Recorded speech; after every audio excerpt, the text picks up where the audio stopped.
It is an odd irony of engineering that railroads are often built over the most inhospitable terrain, because often it's that inhospitable terrain that necessitated the building of the railroad. And because of that, railroads are often marvels of engineering. They go over or sometimes through mountains. They cut through forests and jungles and swamps, over gorges and ravines. And because of that, work on the railroad can be particularly dangerous. Although records aren't completely clear, an estimated 1,200 workers, many of them Chinese laborers, died in the construction of the first U.S. transcontinental railroad. They died in explosions. They died in accidents. They died in landslides. They died of disease. But a much less well-known 20th century railway project killed far more. The Congo Ocean Railway is a lifeline in the modern-day Republic of the Congo, but its construction represented the challenges and the brutality of both building a railroad through inhospitable terrain and of colonial governance.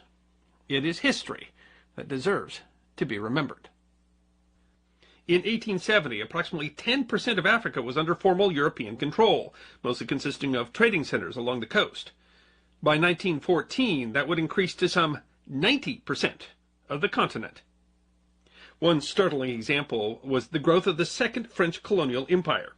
Its old North American empire in tatters, the rise of the Second French Colonial Empire began with the invasion and eventual conquest of Algiers, beginning in 1830.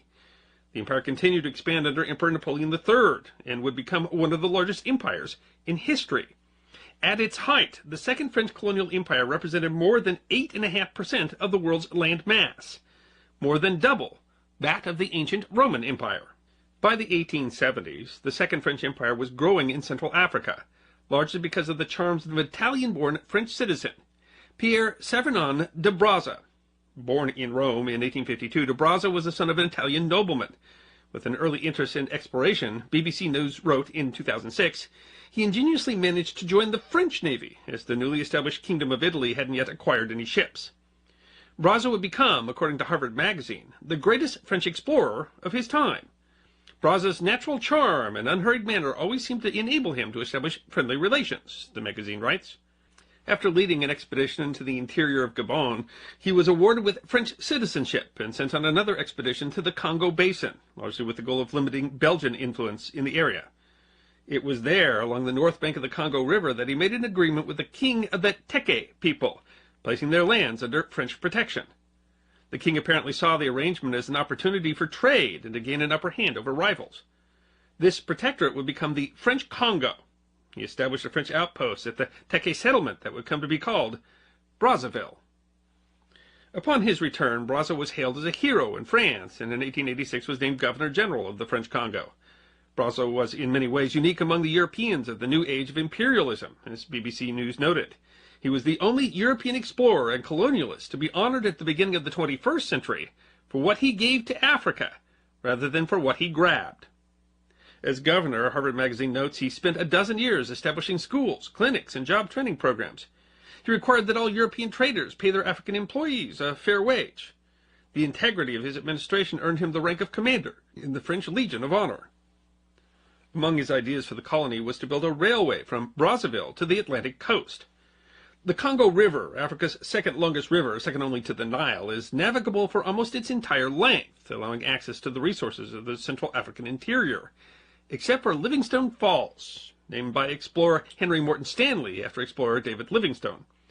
Stanley described the falls in 1899, the wildest stretch of river that I have ever seen. Take a strip of sea blown over by a hurricane, 4 miles in length and a half-mile in breadth, and a pretty accurate conception of its leaping waves may be obtained. Historian J.P. Doughton writes in his 2021 book, The Forest of No Joy, goods brought downriver had to be offloaded and taken overland on porters' backs across difficult and deadly terrain to the coast, where they could be shipped on to Europe or elsewhere. Brazza believed that a railroad would open many societies of equatorial Africa to global markets. But, Doughton notes, building a railroad sounded good in theory, but proved elusive in practice. There was difficulty in finding a route through difficult terrain, and France was apathetic about funding. A contract for the railroad would not be issued until 1921, and Brazza would not be there to see it. Brazza was dismissed in 1897 as the colony failed to produce adequate revenue. Doughton writes that he never formulated a convincing economic plan, but he was also the victim of a smear campaign by King Leopold of Belgium. He was offended when European journalists contrasted the conditions of the citizens in the French Congo to those of the Belgian Congo, where, Harvard Magazine notes, Africans worked in slavery under conditions that inspired the horror of Joseph Conrad's Heart of Darkness. After Brazza's departure, things would be quite different for the peoples of the French Congo. In contrast to the integrity of the time under Brazza, the Wall Street Journal noted in 2012, colonialism in French sub-Saharan Africa was state-sanctioned pillage, conducted in the name of European civilization, an extractive enterprise designed to strip the land of its resources at rock-bottom cost. The French plan to develop the colony depended upon selling concessions to French companies. The companies were granted large swaths of land where they were given a free hand to exploit the land and people. Encyclopedia Britannica notes forced labor, head taxes, compulsory production of cash crops, and draconian labor contracts forced Africans to build infrastructure and to participate in the colonial economy. After some embarrassing press, Brazza was sent back on an inspection tour in 1905. He died of dysentery and fever on the voyage home. He was treated as a hero, but his report, excoriating officials for their treatment of the local population, was suppressed by the French Assembly to avoid embarrassment. In 1910, the French Congo was combined with other French Central African colonies to create French Equatorial Africa, a territory that, Doughton writes, reached from equatorial rainforests to sun-scorched deserts, encompassing millions of people, dozens of ethnic groups and languages, and myriad religious traditions. Its people would suffer under the Code de l'Indigène, or nativeness. The website Retro News explains. A set of decrees rather than a veritable code, the Indigène was legislation subjecting the natives to a series of rules and repressive measures, enforced by decree and justified by the French mission of civilizing native peoples. Among other restrictions, the code included provisions for forced labor as a means to extract economic resources. The Journal of African History noted in 1966, all major projects in French West Africa in this period were performed by forced labor, including work on roads and mines and in the fields of private companies. And among these projects, none was more brutal than the railway that Brazza had envisioned. Mining of copper ore in the Middle Congo brought back interest in the line that Brazza had originally talked about as early as the 1880s. In 1905, an investigation by a mining engineer planned a route that would terminate at Point Noir on the Atlantic coast, so named because Portuguese explorers had used a block of black rocks as a navigational point. The location proved suitable for a deepwater port. The route would be roughly 540 kilometers long, a distance, Doughton notes, shorter than the distance from Paris to Lyon, or from San Francisco to Los Angeles. But it would cross the difficult mountainous area called Mayombe. Doughton notes that the estimated cost for building the line was 95 million francs, the equivalent of 400 million US dollars today. The plan was approved by the Governor General in 1914, but put aside as Europe quickly fell into war. The project gained renewed interest following the war, ironically seen as a humanitarian tool, Doughton notes. To many Frenchmen, the empire's inhabitants were trapped in stagnant societies plagued by superstition, cannibalism, and tyrannical political practices. The project came to symbolize, at least rhetorically, he writes, a new era for the colony, a departure from the days of concessionary system with its abuses and unprofitable monopolies. Ground was broken February 6, 1921. The route wasn't yet finalized, but the Governor-General, Victor Aguinier, argued that we must see and act. A 1981 article in African Studies Review writes, the work began on both terminals at the line. One group of workers started at Brazzaville and another at the Point Noir on the Atlantic Ocean. Such an ambitious plan required more than 10,000 African laborers annually. A contract was given to the Société de Construction du Batignolles, or Batignolles Construction Company, which had built lines in Senegal and Algeria. But there was a catch. A 2021 edition of The Economist notes, but whereas it had to provide machinery and skilled labor itself, the unskilled labor of Africans was given to it by the colonial state, practically free. The efforts to recruit that labor proved disastrous. While the original plan was to use local labor, the area was sparsely populated. Moreover, workers were mistreated and given insufficient rations. As rumors spread of the work conditions, populations resisted or fled, and as they fled, local food production declined, worsening the problem feeding the workers. Desperate for labor, the Governor-General was forced to authorize recruitment across the vast territory of French Equatorial Africa, something, Doughton writes, put in motion that would be one of the largest forced migrations in the empire since the end of the Atlantic slave trade. The peoples of the territory, vast it was, soon figured out the danger of recruitment. Doughton writes that for many communities, recruitment meant, if not actual death, total loss, temporary or permanent, of kin, warriors, hunters, homemakers, loved ones. While colonial administrators insisted the recruitment was voluntary, observers saw it differently. The Economist writes, the administration claimed to be recruiting paid volunteers, while its agents forced Africans to work at gunpoint. Recruitment was further limited by the endemic sickness of the region, with communities already decimated by sleeping sickness, and the fact that many laborers were already being used to maintain local roads. Recruitment also raised the specter of political unrest. Thousands of workers were thus forced into working on the railroad, often having to walk hundreds of kilometers to even start work. Doughton writes, men and women endured long marches from post to post through changing ecosystems and unpredictable weather, covering hundreds of kilometers and lasting days, weeks, and even months. It was a voyage of privation, abuse, and emotional strain. Many of the recruits made the journey in chains, under guard, odd given that the colonial administration maintained that they had been voluntarily recruited. When transported by river, the boats were ill-designed, and people suffocated in the crowded below decks. He notes the record of a man named Malamele, who was recruited and examined at a medical post. He was examined several more times. Each time the results were recorded. By the time he reached the worksite, he was so emaciated that he was unable to work, and sent immediately to the hospital, where he died the next day. Doughton was quoted in an edition of the Stanford University News. Stories like Mama Mele's are the stories of empire that don't get told. And that was just the effort to get to the worksite. Those who made it, exhausted, disoriented, separated from their communities, often not speaking the language of the people that they worked with or for, were forced to work in terrible conditions. The article in the African Studies Review notes the physiographical conditions presented a major challenge to the workers. The terrain through which the railroad had to pass was generally rugged. Here one encountered thick forests, there one encountered rocky elevations, there miles of waterless dry land and long stretches of swamps. Climatic conditions tended to be extreme, intense heat from November to May, and torrential rains from May to October. Construction was most difficult through the rough hills and forests of Mayombe, something that Doughton described as an utterly inhospitable place to do much of anything, let alone build a railroad. It was French essayist Marcel Savage who described the region in his 1930 work The Secrets of Black Africa as the forest of no joy. The region offered unique engineering challenges, as Doughton notes. It was where the engineering feat was at its most bravura. Unstable soil, precipices and chasms, waterways and erosion meant that the Betignolles had to construct hundreds of small bridges, massive viaducts, and a 1,700-meter-long tunnel under Mount Bemba, the longest in equatorial Africa. African Studies Review writes, workers had to dig a distance of 1,594 meters with hand tools, mostly hoes. They split rocks with dynamite, often hazardous to the detonator, carried construction materials by hand or on their backs, and prepared cement by hand. They moved thousands of tons of dirt manually and cut most trees along the way by axe and handsaw. Workers were expected to work at first 9.5 and then extended to 12 hours a day, 6 days a week. The article notes that informants that mutinies due to mistreatment, hunger, hard work, and salary differences occurred frequently. The land was so inhospitable, in fact, that the challenge to even bring food to the workforce was overwhelming, and work camps, despite colonial efforts to regulate them, were filled with filth and disease. Workers died of malaria, yellow fever, cholera, and of accidents. The Economist writes bluntly, it was cheaper to replace workers who died with new ones than to keep them healthy. In 1925, one doctor estimated nearly a quarter of new workers would not survive a year. African Studies Review summarizes the effects of the railroad on the Sera people of Chad.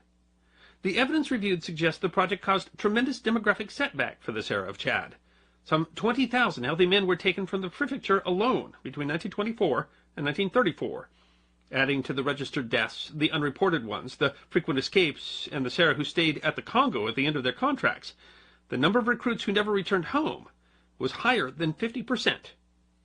It was one of the deadliest railroad projects in history. The Wall Street Journal writes, French archives indicated that it caused the deaths of up to 23,000 Africans. Unofficial estimates of labor mortality were higher, with as many as 60,000 dead.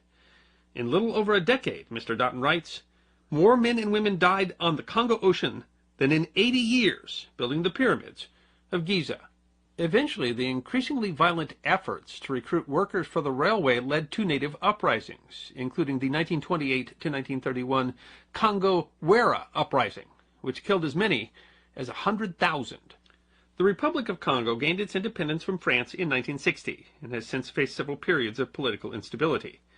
The railroad was opened in 1934. The Economist notes that the railway was a masterpiece of engineering.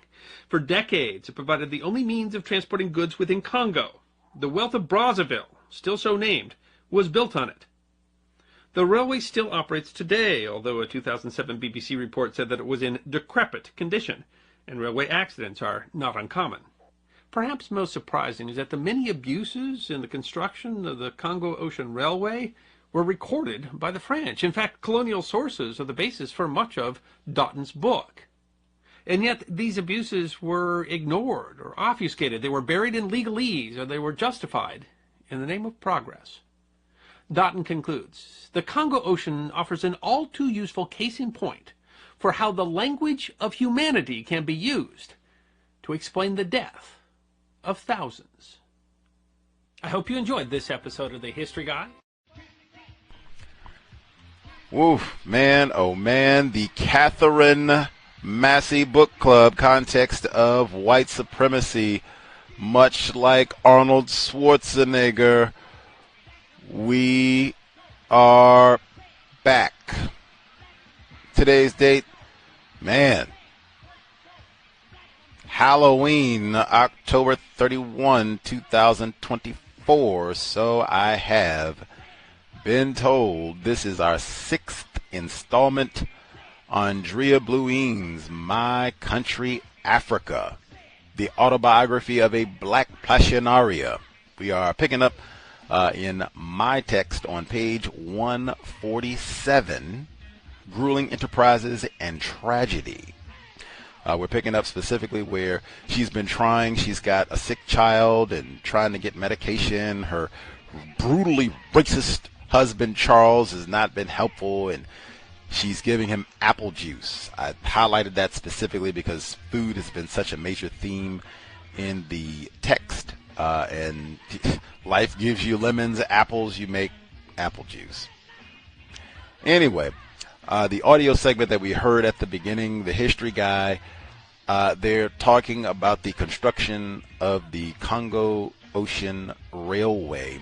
That was mentioned briefly way back in the 2 weeks since we have been on the air with the book club or anything else. But that was mentioned, and I said there are whole books and projects that are specifically, uniquely about that rail system because so many black people died in the construction of that project. And there's just one segment. They have whole movies, and I mean movies that came out within the last, 300 days, movies that are uniquely, exclusively about that railroad system in the Congo. There are whole books, some of them mentioned in the audio segment that we heard, that are specifically about the construction of that railroad and how many thousands of black people were killed, slaughtered, stolen, raped, tortured, you name it, to get this railroad constructed for white people. And it's not just reports. They got pictures, lots of pictures. I do think it is important to make sure, I say within the chronology, the reason that we have not been broadcasting is because of the book club. Gus T finally on the California Jonestown research trip. Why are we doing the Katherine Massey book club all that time reading about Jim Jones? That was most of what we read this year, even linked to this book, but finally making the California research trek. And I was in LA for 8 days up until yesterday and survived, thank God. But I was in Los Angeles because of the film festival where I got to see for the 3rd time on the big screen Soundtrack to a Coup d'etat, and I actually sat on the row with the filmmaker. We almost sat next to each other. I went to pick a row so I could be isolated, and he ended up coming down sitting next to me. Mr. Grimonpré, Johan Grimonpré, the Belgian filmmaker who identified as white in the Q&A. That's why we haven't been on air, and soundtrack to a coup d'etat was one of 15 films Gus saw at the festival in Los Angeles. Actually, saw 16 films while I was there, and all 16 were about racism. We'll have to talk about all that later, but again, all of this is because of the book club. Might even mean Congo. Maybe we can go there and do a cow's research trip for all of this. Anyway, briefly, the number of deaths in the construction of this rail line cannot be minimized. That was even discussed explicitly at the end of the segment, talking about the alleged humanitarian effort of all of this, that this is supposed to connect black people in the hinterlands and get them out of being backwards and cannibal and heathens and all that. They always have that as a justification. You dumb and ignorant and stupid black people, and you don't know nothing, and we got to come and help. Like, get out of here. The stealing of workers, that all, I mean, dang, forced labor and we're going to steal. And that's another one when you talk about black people being lazy, where this is a global history for centuries of forcing black people not just to work, but I mean like slave death. You heard that. Like, this is a really grueling environment, disease and everything else. Like, why would I want to prove how hard I can work to you under these conditions? Incidentally, that big word that they used at the end there, obfuscate, oh buddy, isn't that one I've highlighted for years? Call it moo. They minimize, they obfuscate, and they omit. We will get to it. Research projects are important. Katherine, Massey Book Club, context of white supremacy.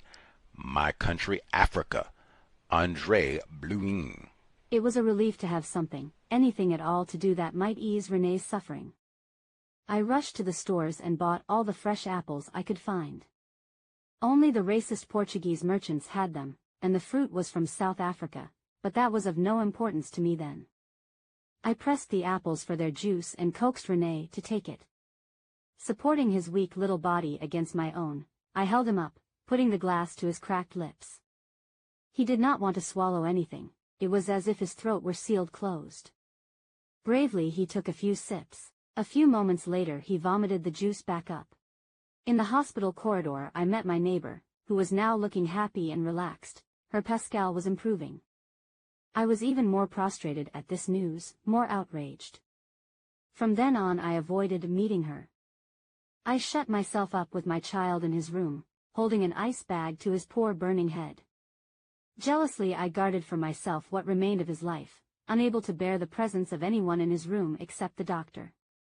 Despite all the evidence, I still cherished a hope that somehow Dr. Vincent would be able to set aside the monstrous colonial rule and save my child with quinine. There was another bitter turn to the situation. In spite of my good intentions, I began to hate the white child who was getting well. Poor Pascal became the victim of racism from the mother of his playmate, in the room nearby. I ground my teeth in fury at the white skin, which it was Pascal's good fortune to have, as I watched my own child fail. In the panic that finally overtook me, I lost all objectivity and all control of my reactions. 2 days before the death of my Renee, Pascal was released from the hospital. I shut myself up in our darkened tomb of a room so as not to see him and his mother leave. I cried and cried, without taking my eyes off the body of my child, now shaking with the convulsions of approaching death. I refused to allow, refused to understand, refused to accept the death of my son. There was an ironic twist to this tragedy of inhuman treatment. A bulletin, which usually was reserved for whites only, was issued for him. The mayor administrator of Brazzaville regrets to announce the death of the child, René Groitz, the son of a European. The funeral will be held at 5 in the afternoon. Chapter 9. A funeral and a marriage. No one forced Charles to marry me. It happened because things had evolved in our lives to the point that it seemed the appropriate thing to do. I don't say that we were swimming in happiness, but we had arrived at a point of tolerance between us where life together was bearable. In fact, it seemed inevitable. Charles had not changed at all in accepting Africans, or my mother. Not in the least, never. And that produced one of the cruelest memories of all. When Renee was ill and dying, my mother, who loved him so much, could not see him except by sneaking in, occasionally, for a short glimpse. It was pitiful. The night Renee died, Josephine was there, waiting furtively, all those long hours, in the hall. When it was over, Charles refused to let her see the body. Refused. After that long vigil through the child's last agony, she could not see her little grandson at peace. She could not give him her last expressions of love. "She can't go in," Charles said. "I don't want her to touch my son. She'll rot his flesh." I was speechless. I could do nothing. I was totally exhausted from my own Calvary, night after night at Renee's bedside. When Charles said this unforgivable thing, I wanted to claw his face to ribbons. I went to my mother and we fell into each other's arms. There was nothing we could do. Together we wept. She had to say goodbye like that. There were friends present who saw this happen, white people. They said, "How cruel this man is. To say such a thing." Again, at the interment, I was like a robot, unable to react for my mother. She was not allowed to see Renee in his little coffin of zinc. And she had to follow at the very end of the funeral cortege. Charles did not want her to be seen, made up in the mourning tradition of her people, with daubs of white paint on her face. Africans have many beautiful and valuable customs surrounding the loss of their loved ones. Like the Egyptians who provided oil, perfume, and money for the long road of the dead, African people also give what help they can for the crossing of the great abyss. A part of this ritual is for the bereaved to paint their faces, a way of accompanying the soul of the dead as it departs to find its ancestors. This maquillage is not a capricious or individual choice. In our lore, each color and line is symbolic and has its own meaning. Maquillage is permitted only to those who are closely related to the one who has passed. The markings are determined by the relationship with the dead, and his age. A child, for instance, who has done nothing bad in his life, would not need much help as an older person, who has regrets. The maquillage of a widow is different from that of a mother or sister. These traditions deserve the greatest respect. They are not at all naive and have played an important role in keeping the African people sane and open to the joy of life. It is in proportion to the loss of such unifying rituals that I have seen, unfortunately, a decline in the wholesomeness of the African personality. In Europe, a widow is regarded as dignified if she does not weep before the body of her loved one at the funeral.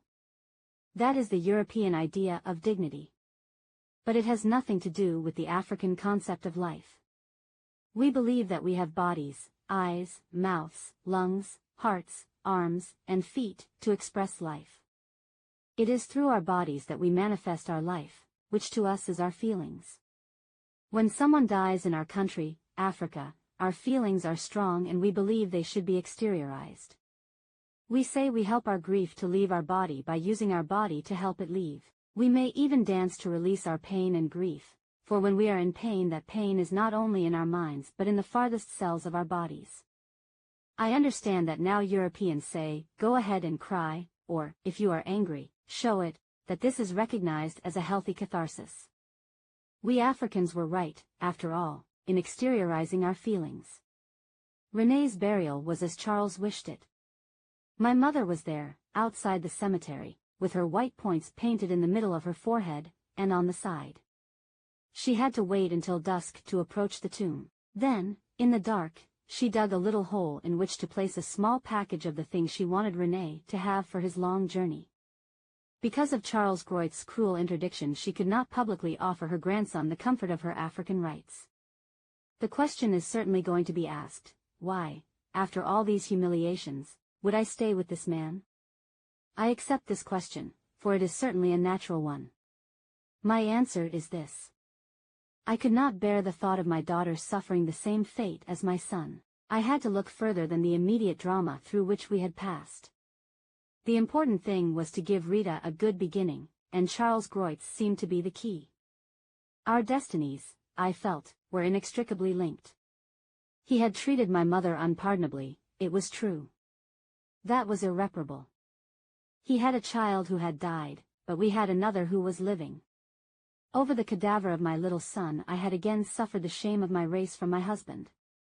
But it did not seem as important to fight for my mother as to fight for my daughter. It seemed clear to me that I should take Rita away from colonialism, away from Africa, that tomb for children without medicine. I had suffered colonial scorn too much not to know how far that scorn would go. I had seen its limits in the wasted corpse of my son. It was my father who suggested that I take Rita to Europe as soon as possible. Charles agreed with this idea, and further agreed that we should be married before I left. So in a sense, the death of our son was one of the elements that provoked our marriage. It was a suffering that we had shared, as it had been a joy we had shared when Renee was born. And there were other things. Before Charles went to South Africa he was never really kind to me. When he came back, he seemed to have matured. It was as if he had learned a lesson. He saw me as the woman who had given him a son, his first son, and he showed a new respect for my person. My marriage to Charles Groitz was conditioned by all these things. It was not a marriage of love, I have never claimed that it was. It was a marriage of reason. I saw no other chance for my daughter's future, except that I marry Charles and take her to Europe to stay with his family, which I could not do if we were not married. On August 14, 1946 we were married in a civil ceremony at the City Hall and then in a religious one at the cathedral. For the occasion I made myself a white two-piece dress.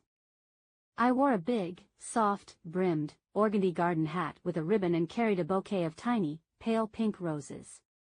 Charles was in a dark gray suit. As witnesses we had 2 or 3 friends, and my father. Again, my little mother could not be there. Chapter 10. Europe and my great love. It was decided that Rita and I should leave by boat for France. The war had ended and Charles's family in Alsace wrote that they would be delighted to receive us. Before leaving Africa, however, I had work to do. The death of my son politicized me as nothing else could. In the revolt that overwhelmed me after the first pain had passed, in the wonder and bitterness of my grief, I came to integrate in an entirely new way the meaning of the colonialists' terms in Africa. I understood at last that it was no longer a matter of my own maligned fate but a system of evil whose tentacles reached into every phase of African life.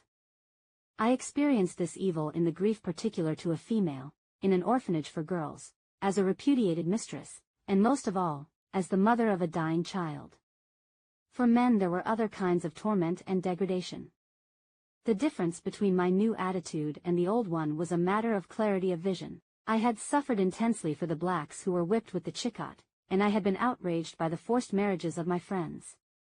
These injustices I had related to my own. Still, it had all been a little removed from the understanding that is at the source of one's energy and will. When I lost my bronzed little boy I saw finally the pattern connecting my own pain with that of my countrymen and knew that I must act. I began a campaign against the infamous quinine card law. For help I turned to the women who had been my companions at the orphanage and who were now, most of them, mothers of children, like myself. Unfortunately, they had been so trained in submissiveness and apathy that not one of them responded. They had become so inured to their plight they could not imagine anything better. I was alone, except for my father. He, perhaps in a surge of conscience over his part in the inhuman system, fought gallantly with me. Together we prevailed, winning a modification in the quinine law. I should make clear that not all the Europeans involved in the colonial system were to be detested. There were some who cared about human values, who were good people.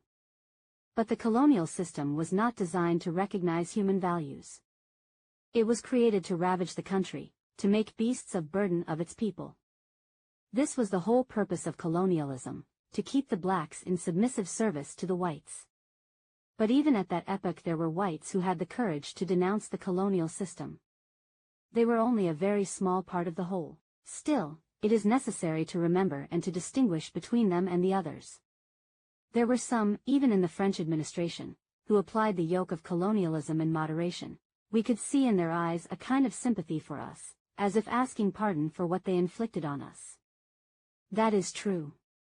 But usually there was an ulterior motive if a white person showed us any decency. Even with Papa Bomb, I was aware that there were other possibilities and considerations involved. After all, he was a man. But that is normal, that is human. Everything is a matter of perspective, and above all, what is important is the right to defend oneself. That is the basis of all other rights. Usually we métisses were not given that right. If when we speak of colonialism we speak of the things that were cruel, it is because it was they that marked us. You cannot tell a child to forget all it has suffered in an unhappy childhood by saying, "You are big now, that is past. Let us be friends." One does not forget. We who have been colonized can never forget. In the fall of 1946 I sailed with my daughter from the port of Matadi to Marseilles. The French of France proved an extraordinary revelation to me. The people I met were kind, generous, and apparently not racist. I was overwhelmed. After all the cruelties I had suffered at the hands of the French in Africa, culminating in the death of my beloved son, to find the people of France so different astonished me. Africa must somehow corrupt whites, I decided. How else to explain the mentality of most of the colonials I had known, narrow-minded, mediocre, coarse, and scornful? A kind of malediction must descend on white people when they came to our land, I decided, blinding them to knowing us as human beings. I never knew people more excellent than the family of Charles C.O.W.S. They took me in, heart and soul. They had never seen people of color before, and they knew that my little daughter was not their son's child. But they made us their own. Although they had never traveled such a long distance before, Monsieur and Madame C.O.W.S came all the way from their little town of Gebviller in Alsace to Marseilles in order to welcome us. For me, a stranger on a new continent in a new climate, this was a great kindness. When my mother-in-law learned that I had been raised by nuns, she thought that the thing to do to please me was to visit all the churches in Marseilles. God knows how many churches there are in Marseilles, and it was necessary to pray in every one of them. But things improved immensely when we left Marseilles, and traveling by train, arrived in the town of their home. The whole C.O.W.S family came to see me. There was a great deal of curiosity about this woman of color who was Charles's bride. None of them had ever seen a woman of color before, and now they had one in their family. Relatives who lived in the farthest corners of the country arrived to hug me and little Rita, whom they adored. Immediately the women set to work knitting clothes for her so she would not take cold.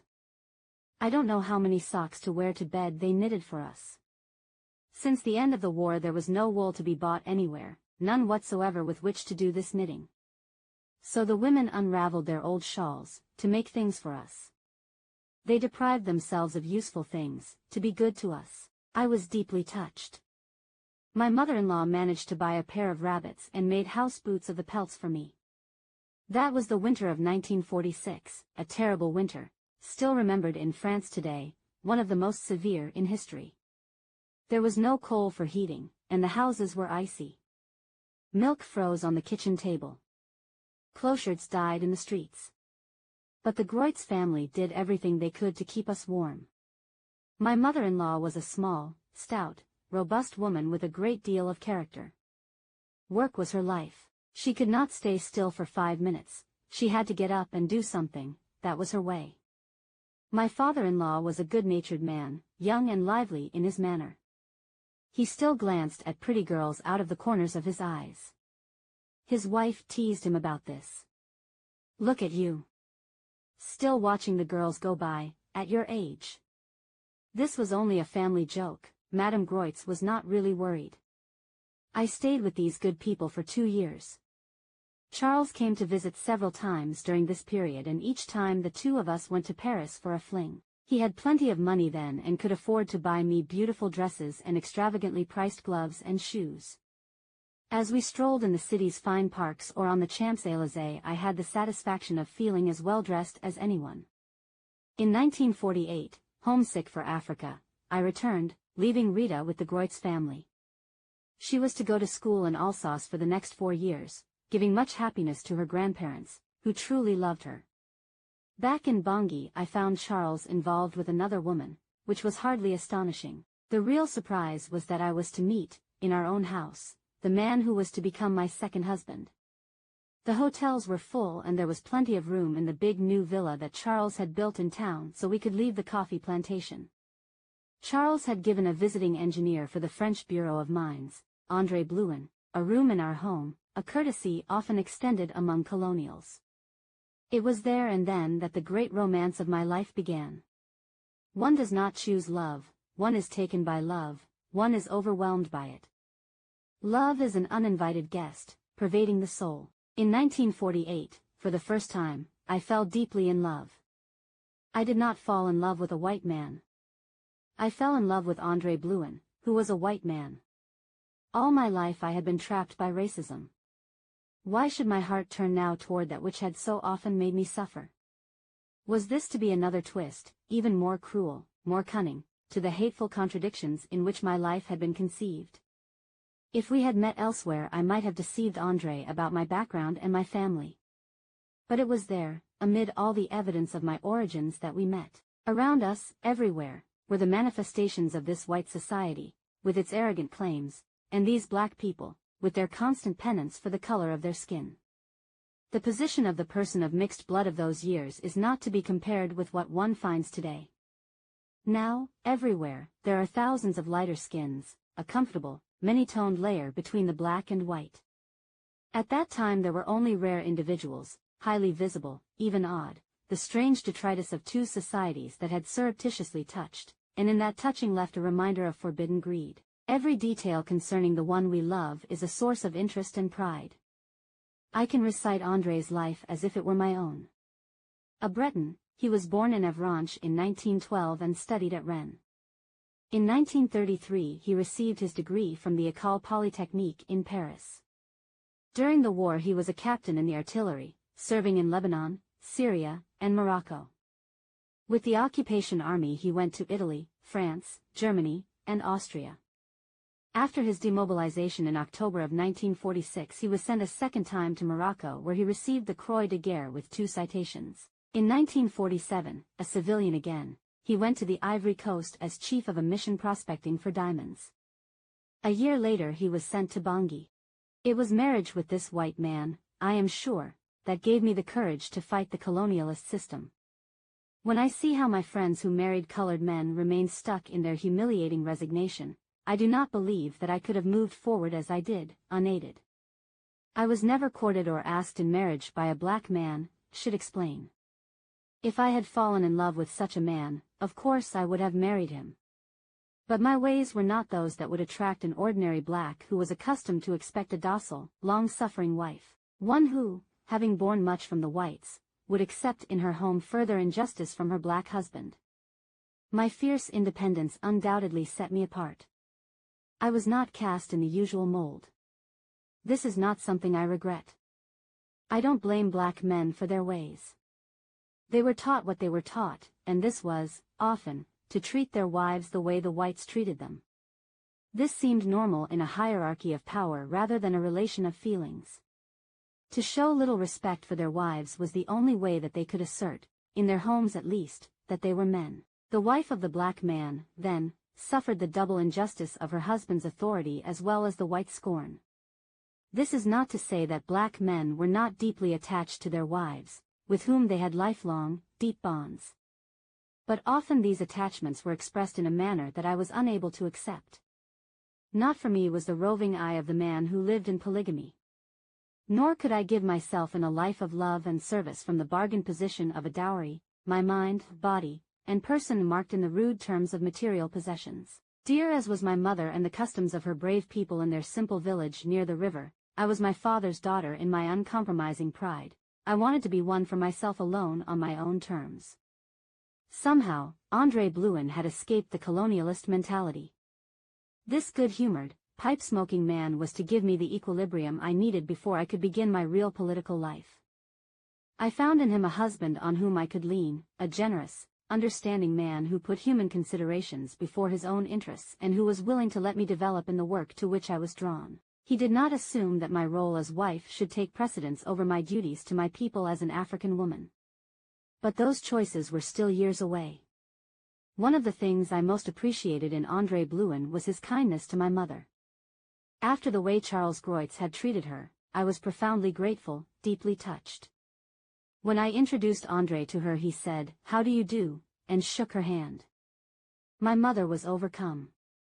For a white man, and a high-ranking engineer at that, to shake a black's hand. It was almost unheard of. Within a few months my feelings for Andrée Blouin and his for me had become clear. André suggested to Charles that he obtain a divorce so we could be married. Charles's reaction to that was to propose a duel. Our situation was difficult.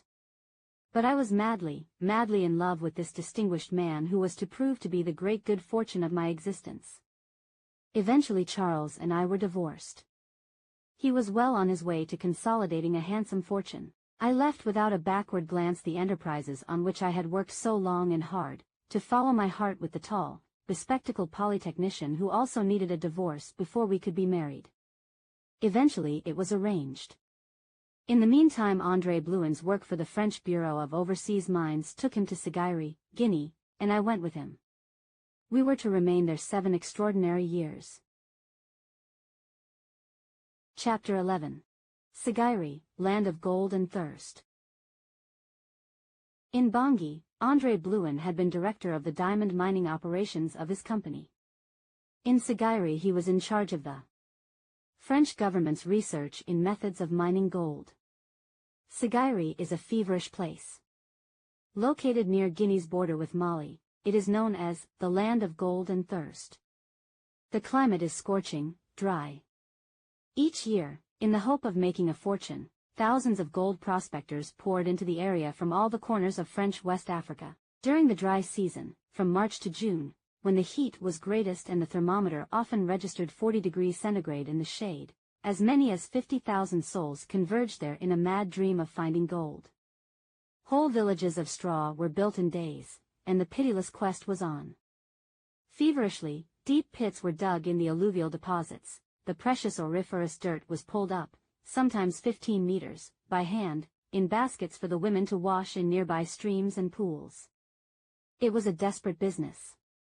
Gold, which has the taste of blood, exacted terrible payments. Weak with hunger, avid for wealth, the wretches dug, starved, hoped. Hope brings life. But it can also kill. Only rare luck enriched the miner who came upon a fabulous nugget or a streak. For the rest, the mirage of a fortune produced destitute people with hollow bellies. Gold deprives people of their reason. For 9 months of the year the peasants cultivated their crops of rice, millet, and corn. These they traded to the shopkeepers for cloth and status gimcracks such as jewelry and European drinks. Then, during the dry season, when they began to starve as they dug for gold, they bought back their own products at high prices. Misery was everywhere. But want and greed do not release their hold easily. Each year the scene was repeated.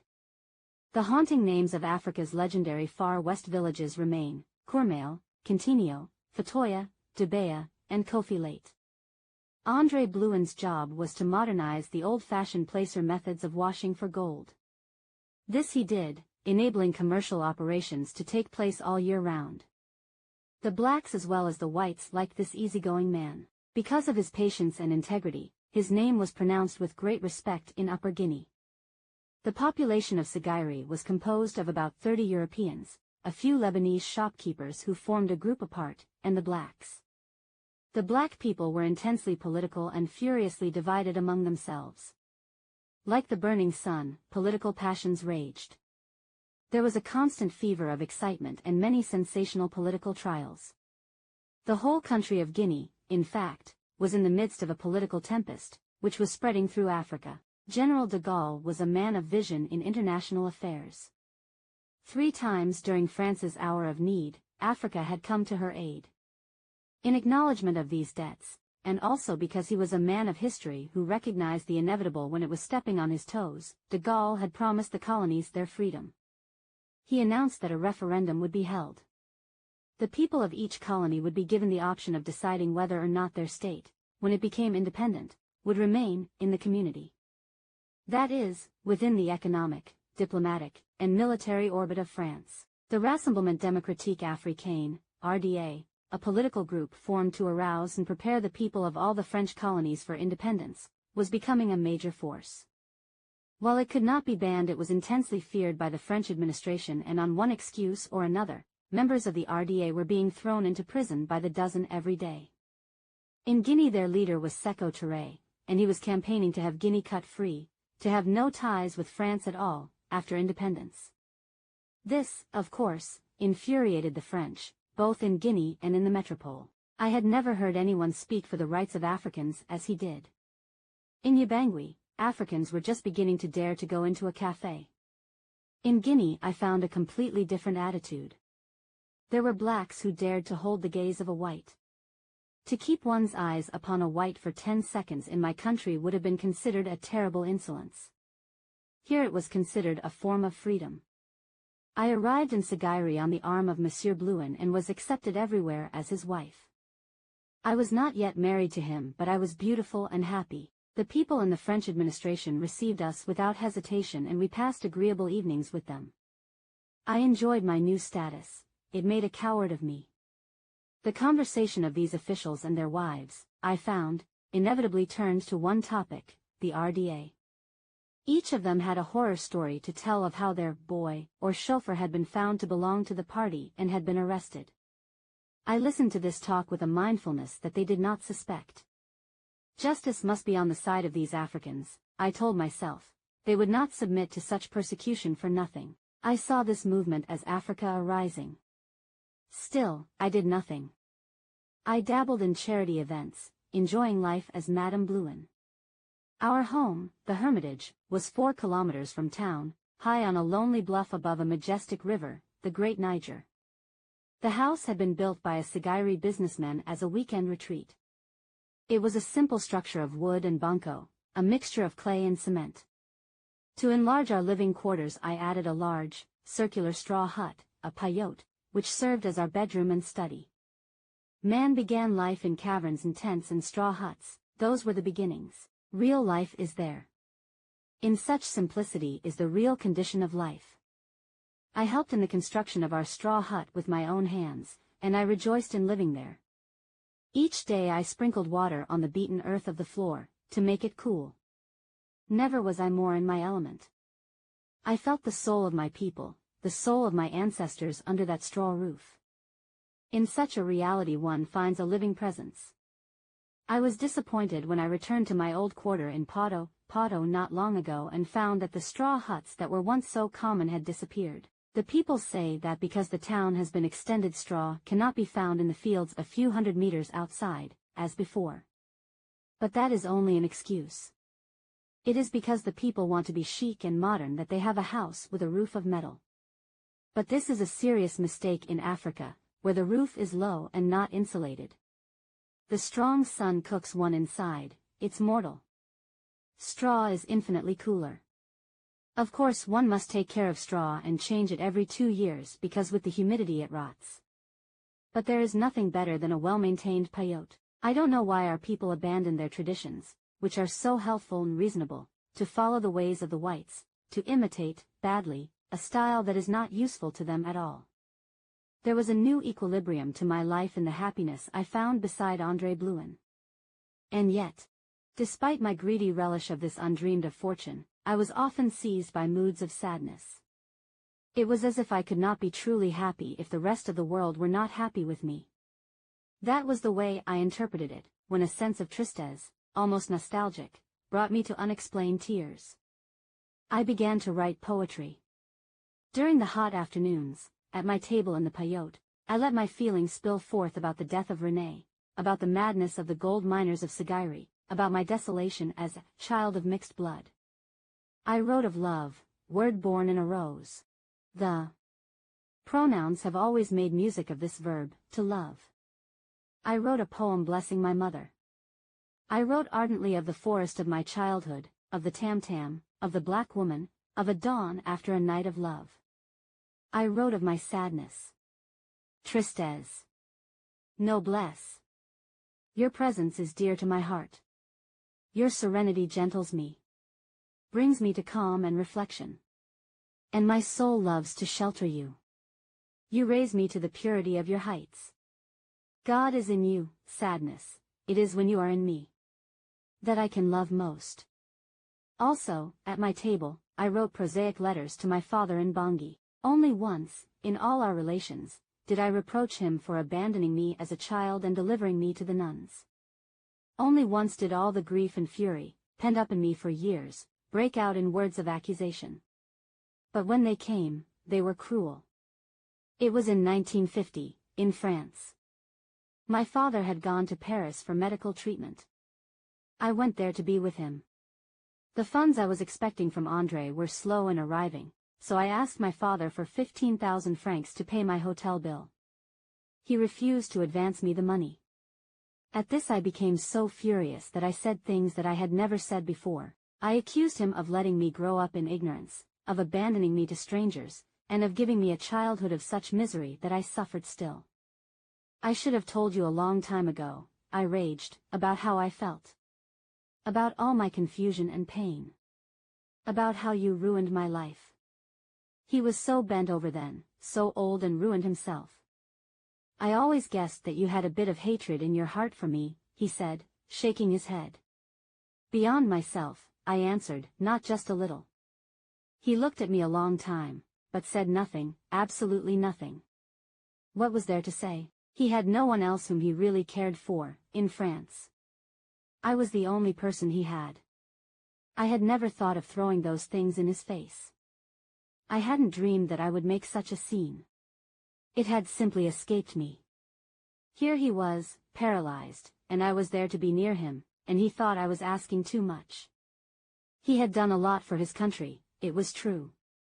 But it was for his country that he had made sacrifices, not for me. Now for this great sporting moment. Oh, he's got him with a right hand.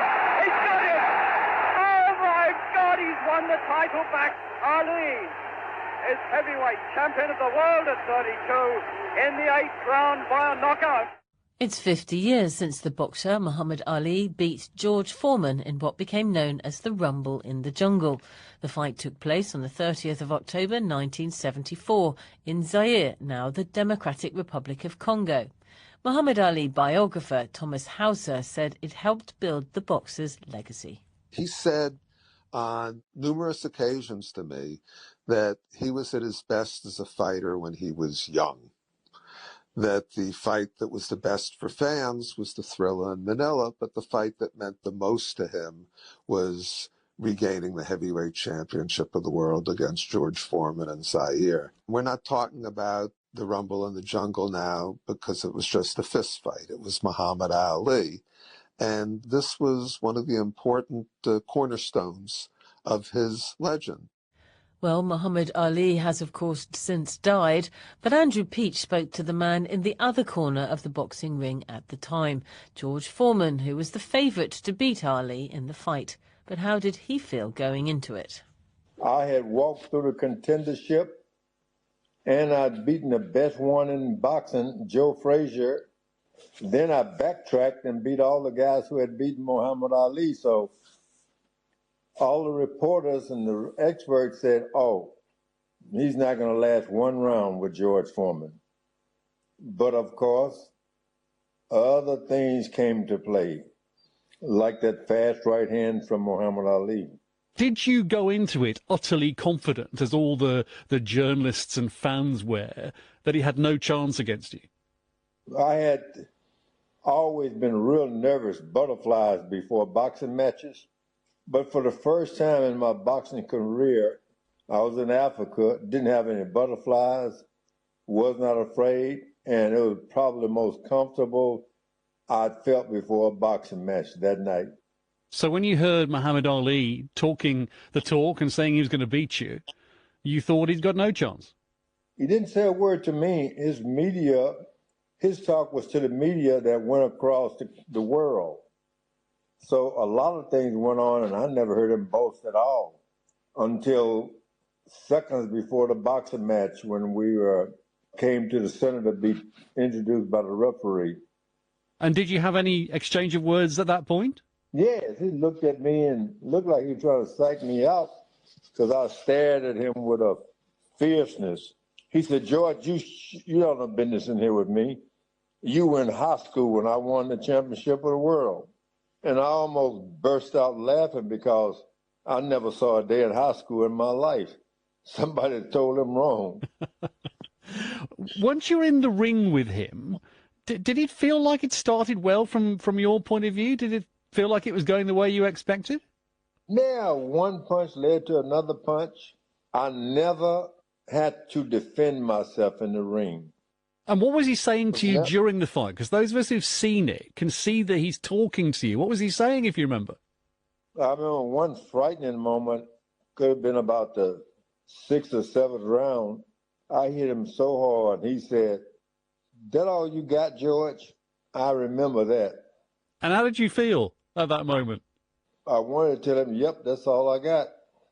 And of course I kept hitting him, but I'd run out of gas. Tell me about the rope-a-dope thing, because no one had done that before. Could you work out what this strategy was that he was basically making up during the match?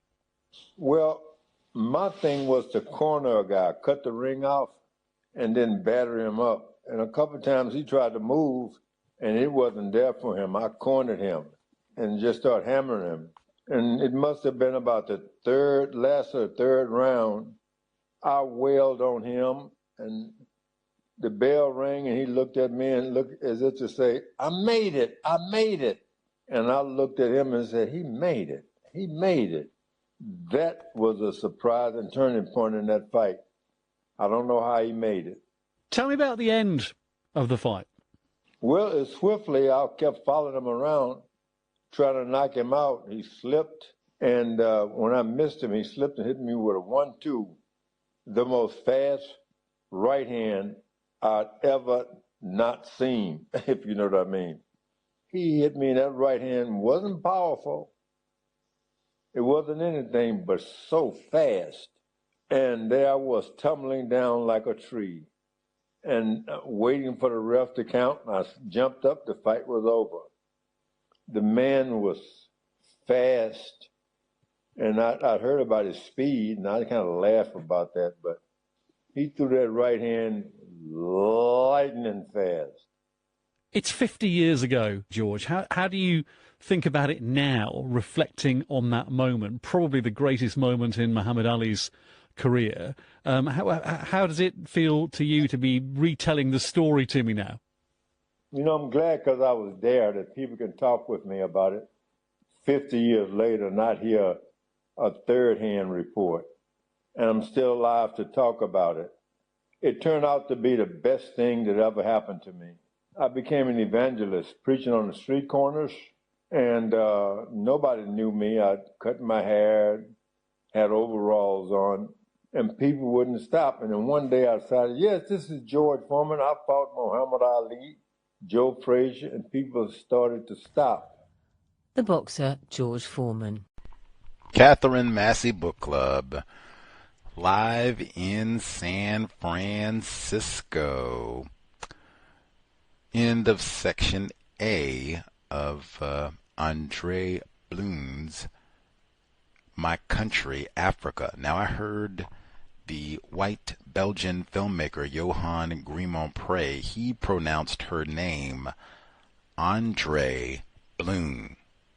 Not Blouin, Andrée Blouin. That's what he said. I noticed, like, oh, wow, is that the correct way to say it? And he's, native French speaker, as is she. So I think, he would be expert, right? Much better than myself on the correct way to pronounce her name. And he said Andrée Blouin. So I'm going to go, that's the French correct pronunciation, since we don't have, her daughter is alive, or at least one of her children, but she does have a daughter who's alive. I don't know if she speaks English or not, but she might also be an expert on what is the correct pronunciation. But at least for now, I'll go with, I've been saying it incorrectly, that is Andrée Blouin. My Country, Africa. So we finished our audio segment 1. We'll pick back up. We're in chapter, I think it's 10, Seguri? I think that's how she was saying it. Land of Gold and Thirst. I thought that is such a fascinating title. Any hoodles, again, the power of the book club and really just reading nonfiction, studying white supremacy, racism. That is indeed why Gus T is in California and had to cross Geary Boulevard to get to the hotel in San Francisco. I even gave a pause. Should I take a picture? Can't believe that. Geary Boulevard. Walk to where People's Temple. Walk to where the zebra murder. See if I can get my Negro sprint on. But I didn't do that. Get to all that later. Book Club number 605-313-5164. The code 564943 pound. Press star 61 if you would like to participate. Number again 605-313-5164. The code 564943 pound. Press star 61 if you would like to participate. Whew, so much. It's been 2 weeks since we have broadcasted. Didn't even have the book club last week, and folks are wigging out. Just would have been impossible. This time last week, I was at the movies, the American Film Institute Festival, their 38th festival. So it was super concentrated, and it was twofold. It was the intensity of the festival and viewing all these films and such, and being in Los Angeles for 8 days. To live and die in LA. That is a whole separate experience, man. Like I can't even tell. Even cosmically, the day I flew out of Los Angeles, they riot and burn a bus in the street to never going back to Los Angeles again. Yay, Dodgers. Never going back to Los Angeles again. Yay, San Francisco. Okay. The email, untiljustice@gmail.com. untiljustice@gmail.com. Okay, let us see. We had email, and then folks to dial in to share their thoughts. So, and in fact, I even can pause just for memory's sake. So, 2 weeks ago when we were here, Clark Gable was mentioned. Miss Blouin, she talked about going to the movies, and she described her partner Charles. She said he was kind of a regular looking person. He reminded her of Clark Gable. And I said, well, like Gone with the Wind, Clark Gable? Like what the world? And she had already had the scene talking about movies and what have you. She's on the other side of the world. Clark Gable, yes, reference point for a white man. And I said, dang, I think Essie Mae Washington Williams mentions Clark Gable in her book, Dear Senator. She does. And it is a really important passage. I highlighted it. I shared it on social media because she pulls in the racism of going to the movie theaters and being able to dream, fantasize. Essie Mae and Blouin, they are contemporaries. They're born just a very few years apart. So it maybe shouldn't be too surprising that they have similar reference points in the way. And all of these people are contemporaries of Neely Fuller Jr. So they probably all have some common. World War II is a big one since they all lived through that. But they probably all have some very common reference points in how they view white supremacy racism because they lived through so many of the same periods. Great Depression in there too. Any hoodles, but Clark Gable, the AFI festival was in Los Angeles and in Hollywood specifically. And I mean like Hollywood, where they have the boardwalk with the stars and all that nonsense. Man, I go in the theater and they have all these pictures of when all these mostly white actors and actresses came to do their fingerprints and get their star and all that, lo and behold, Clark Gable. I kept saying, oh, I got to take a picture. Oh, I got to take a picture. But it was that concentrated. The experience just running and running and running and running. I never even stopped to take the picture at the theater of, there's Clark Gable again. Man, whack, you have to make time to detail all of the went down and the 15 films that I saw at the festival in LA, and wow, just wow. Do not go to LA, especially if you think there's a possibility of a riot, one of their sports teams might win or anything like that. You got to check and know all of that in advance and have like your escape route planned and everything. Like, you cannot be messing around in LA. You could die. Alrighty. Let's see. We'll do, emails and folks who dialed in. Sorry, and this is kind of a complicated book where you have to wait a little bit, hold your thoughts and analyses, but it is amazing. And at least for me personally, I even added 2 because I got to see the film again. I told you they read excerpts from the book, and then the filmmaker, Mr. Grimoire, he talked about the book and Miss Blouin's daughter and blah, blah, blah, and all that. So it was very, wow, so much to say. All right, let's see. We'll check folks who dialed in, and then we'll get the emails as well. Email again, untiljustice@gmail.com. All right, let's see. Folks who dialed in, Lauren should be with us. We'll nab other hands as we proceed. Apologies for the portion of the book. We had a repetition, I think, of about 2 pages. Got confused, I guess, with all the travel and stress from LA and fearing that I would die and be swept up in the hoopla over the Dodgers win. Audio had a repetition of 2 pages. Once we are settled back in the 206, that won't happen. But beyond that, I mean, hey, I thought pretty good job. And the reason we had that, Jesus Lord, that was yesterday on the BBC where they said we got to celebrate Muhammad Ali's triumph over George Foreman in the Congo. Man, I said that's been on my mind the whole time. Was that a part of the camouflage? Because you notice they didn't say nothing about Patrice Lumumba.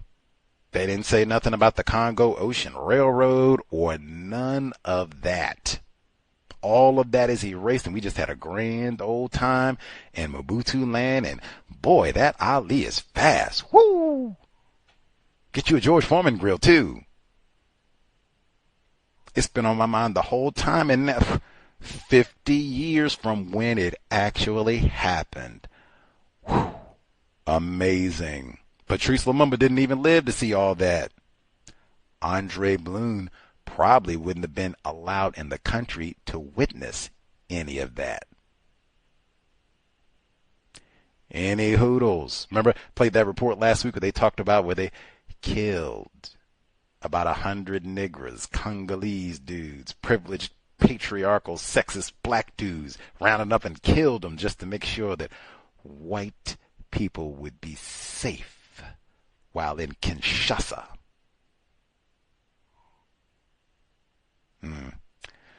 Rumble in the Jungle, indeed. That's such a racist title, and Rumble in the Jungle.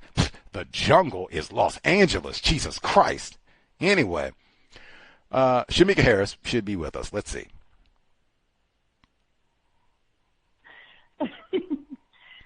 Yes, sir. Evening, everyone. Before I get started with my comments, I have a question. Can you tell me what SADD stands for, S-A-D-D? I know the first one is space, but I can't think of the other 3. Did you say sad? Or I'm just mixing. S-A-D-D, like mine, yes. Sexual. Like, yes. Yeah, cowbell, white people. Oh, okay. I got it. Abstract. The A is abstract. That's why it's no metaphors, but they will use lots of abstractions when talking about racism is out there since space, that sort of thing, as opposed to being more definitive about what this all is. The first D, divided loyalties. And that's a direct quote from what a non-white person told me, where they kind of go back and forth, like, well, sometimes I think racism is a problem, and then sometimes I think non-white people are just complaining too much, so just divided loyalties and do I remember what's on the blog post? Abstractions, divided loyalties, and it's on the blog. I want to say distance, but it's another one of those. It's on the blog post. I'll look. And racism-notes.blogspot.com. racism-notes.blogspot.com. And it's up there specifically with the entire acronym spelled out. Let me see. I'll see if I can nab it quickly. I'll give it before we... I can just talk about what I was thinking, and you can look. Awesome. Is that okay? Mm-hmm. Okay. So my thoughts for today's segment, one of the first things, this is when she's in the hospital, and Miss Blouin, she's in the hospital, and her son is dying. And it says, despite all the evidence, I still cherish the hope that somehow Dr. Vincent will be able to set aside the monstrous colonial rule and save my child with quinine. And I think this, the way she thinks about white people is largely affected by her having a white father, by her engaging in sexual activity with white people.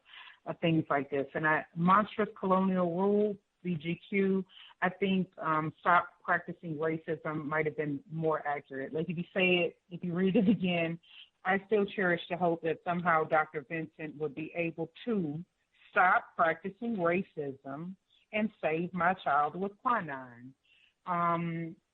Next, she said, in spite of my good intentions, I began to hate the white child who was getting well.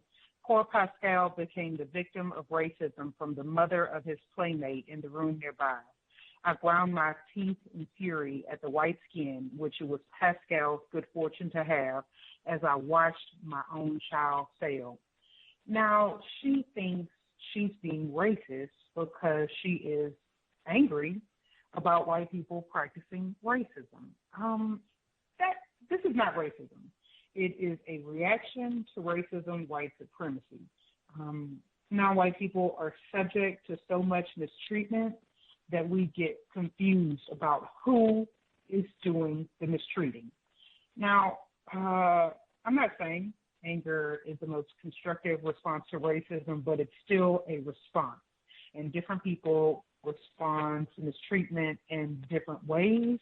Reacting to racism is not racism, the same way that counter-violence is not the same as violence. Let me see. When she was talking about, this is after Renee dies, and the mother paints her face. I don't speak French or the African language. I think it's called maquillage, Maquillage. But she said, like the Egyptians who provided oil, perfume, and money for the long road of the dead, African people also give what help they can for the crossing of the great abyss. Now, I don't know if that's just me or the way she said it, but it kind of seems like she's separating Egypt from Africa, like Egypt is not Africa. Again, maybe I'm misreading that, but I usually only hear white people do that.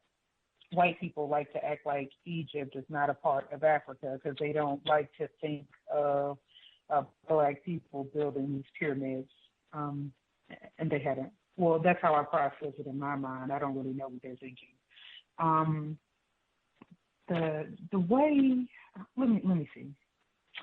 The way Charles treated her mother after her son died, that was just terrible. I don't want to go through everything, but he didn't want to let the grandmother see her grandson. She really cared about that child.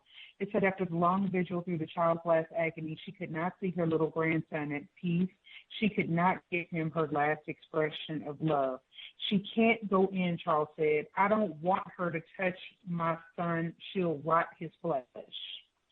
And then, I'm skipping some. It says she had to say goodbye like that. There were friends present who saw this happen, white people. They said how cruel this man is to say such a thing. First, friends. These white people, I'm going to say, were not her friends. Maybe if they were, they would have procured some quinine to help her son. They didn't do that. And what they said, how cruel this man is to say such a thing, not to think it, not to practice racism, but you just don't say that. And I think that wording is really important. All the details about the macquillage I thought was very interesting and important. Also, it said in Europe, a widow is regarded as dignified if she does not weep before the body of her loved one at the funeral. I think about this quite a bit now, just the coldness of white women and what must they be like in their homes, residences, in the house, with their families, with their children, in order to create people capable of the cruelty that white people are capable of. How do they have to treat their children to be able to do that? I think about that quite a bit. And she talked about the difference in between white people and Africans.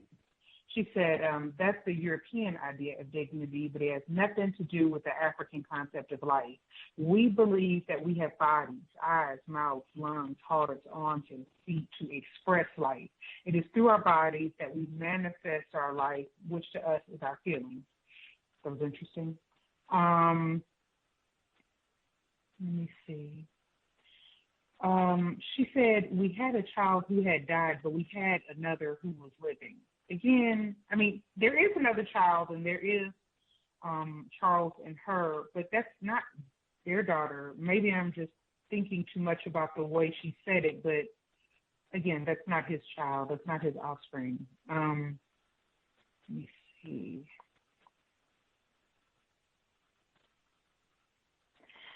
When she said I began a campaign against the infamous quinine card law. For help, I turned to the women who had been my companions at the orphanage and who were now, most of them, mothers of children like myself.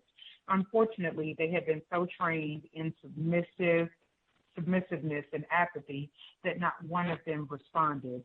They had become so inured to their plight that they could not imagine anything better. I'm not even sure what I wanted to say about that. It just seems so important. And that's a really common characteristic among non-white people, not even thinking about how to make things better. Racism exists, it's never going to change. Oh, well. I hear that a lot. Let me see. Oh, she said something really important after that, though. She was talking about the people in the French administration. She said there were some, even in the French administration, who applied the yoke of colonialism in moderation. We could see in their eyes a kind of sympathy for us, as if asking pardon for what they inflicted on us. That is true. But usually there was an ulterior motive if a white person showed us any decency. I think that's super important. It's really important to notice that and to verbalize it the way she did in the book. She says, you cannot tell a child to forget all it has suffered in an unhappy childhood by saying, you are big now, that is past, let us be friends. One does not forget. We who have been colonized can never forget. But then when she meets the family of the white man, the husband, Charles, she said, the people I met were kind, generous, and apparently not racist. I was overwhelmed.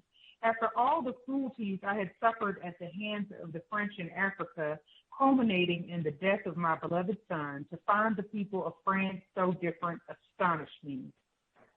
Africa must somehow corrupt whites, I decided. How else to explain the mentality of most of the colonials I had known? Narrow-minded, mediocre, coarse, and scornful. A kind of malediction must descend on white people when they came to our land, I decided, blinding them to knowing us as human beings. See, that is getting further, I don't want to use a metaphor. It doesn't seem accurate. And it's so interesting because it came so closely after her saying, but usually there was an ulterior motive if a white person showed us any decency. So she confirmed that thought, and it does seem accurate to me. But then she turns around and says that, and it doesn't make sense. And, on the page before, she said the difference between my new attitude and the old one was a matter of clarity of vision. Something I think she does see very clear. But I think the close proximity to white people, the white father, the white husband, the white disengaging in sexual intercourse with white men, these things make her not able to process thought about white people in a logical manner. She doesn't see them all as racist. She doesn't think all white people are practicing racism, and that is really important to the way you're going to try to solve the problem, the way you're going to act, the way you're going to go about living, existing in a system of racism, white supremacy. That's all I have for right now, and thank you for allowing me to speak.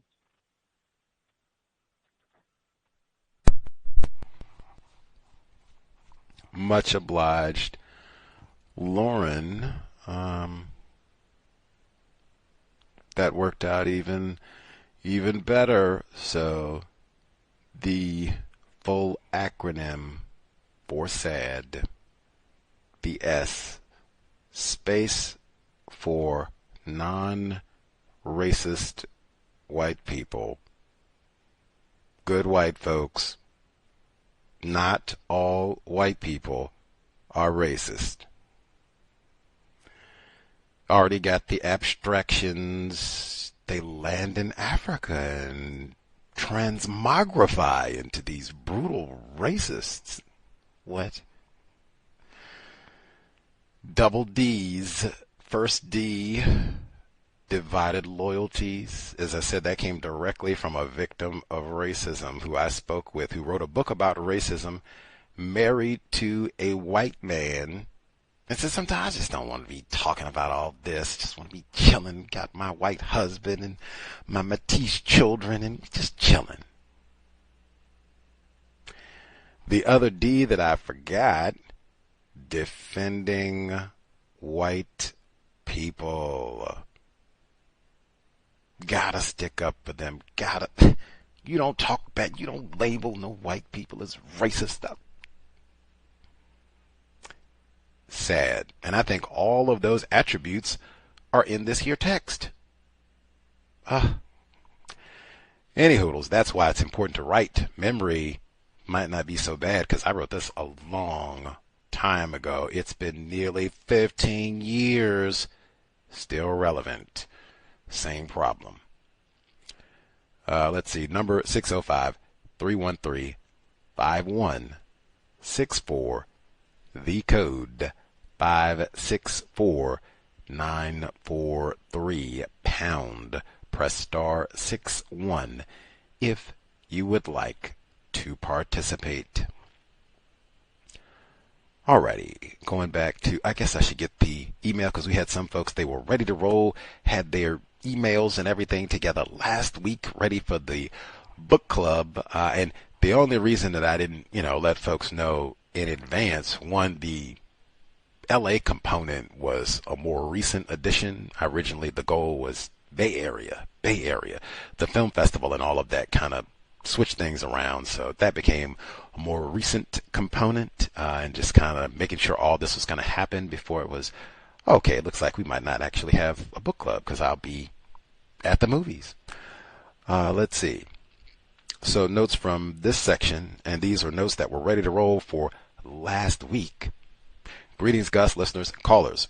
Reading the first part of this text brings with it a certain sadness for me for what I have lost as a member of the so-called diaspora, severance of any connection to Africa for me and my diasporan ancestors, which can never be regained. Additionally, all the lies and omissions of information afforded us about Africa has been so damaging. What if I knew of King Leopold, Patrice Lumumba, and the CIA, and Andrée Blouin as a young person?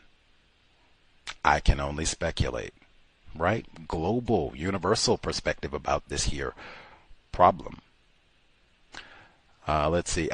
I will say that exact same sense of having something stolen, where you don't know about these people, you don't know about Patrice Lumumba and why he is important to people classified as black all over the world, and what happened in the Congo and all of that. This is important, and having a global perspective about all of this.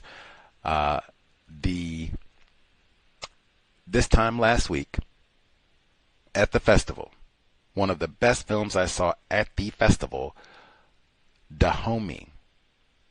Now I sat there and said, dang, this is so same thing. Book we're reading, film that I came to see, soundtrack to Coup d'etat, what's happening in the Congo. What is Dahomey about?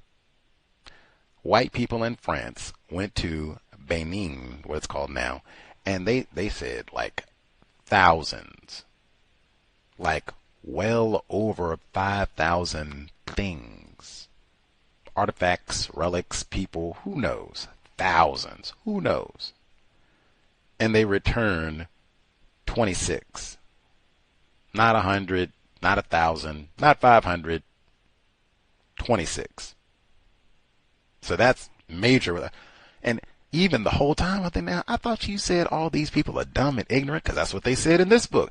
These black people are dumb and ignorant and stupid and heathens, and that's why you need a railroad. That's why we got to chop your hands off and everything, because y'all are so stupid. If we're so stupid, how many dumb people have you met in your life where you said, man, old Leroy here is awful stupid, but I'm going to get these 5 or 10 trinkets that Leroy got. I'm going to take them, put them in my little home storage. I'll show them off out in my man cave, whatever, because, wow, Leroy don't even know the value of that. How many times has that happened to you? They took thousands of pieces of junk, in quotes, from Leroy and Lakeisha and won't even give it back. I thought you said these people were so stupid. That really sat on my brain. But then you're going to give us 26 and an apology? I thought these people are stupid. Why don't you just give it all back? Take all your dumb junk, it's clutter anyway. Here. Ugh. That's not what they did. Anyway, so they give back 26. This film is shot from the perspective of one of these pieces of junk, in quotes, that they named 26. They go back to Benin and they talk to people who said exactly what our writer just said, because they're talking to young black people in Benin. These are like teens. They're college students. They're like, late teens, 20. Like, I have no idea what they took. I really didn't even know that this theft took place. And I have no idea who these artifacts, who are they? Because some of them are like sculptures of people. So they're looking at a statue of a person like, who is this? Then even once they find out who it is, like, okay, who is that? Should I celebrate? Should I jump? Woo! Theft of a colossal proportion. And they said the same thing. I have been robbed. Like, I should know who that is, right? My people. And who are the people that built this?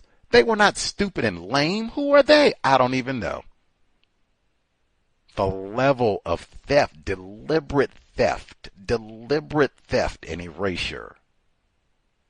And they even added to that, one of the young ladies, brilliant, in Benin, she said, I'm upset about all this, and I have to articulate my anger in French. I wasn't born in France. Why are we speaking French? I told you this documentary is from the perspective of the statue. The only one not speaking French is the statue. And the filmmaker was there, which was pretty much the case for all the films, including soundtrack to Coup d'etat, which is the only reason I went. But the filmmaker, non-white female, was present. And she talked about the intentionality of the statue, or, not speaking French, like Andrée Blouin. Brilliant, but the theft is colossal. It can't even be articulated. Continuing, Chapter 8. Pass the homie. I don't know when you'll be able to see it. You should watch. It is amazing. Poor Pascal became the victim of racism from the mother of his playmate in the room nearby. No, Miss Blouin, you don't have the power to practice racism, white supremacy. Oh, it's so sad, right? And I've seen that type of thing before, where it's almost the same type of thing. Not all white people are racist. Everybody is racist. See, I even got to the point where I was racist. No, man.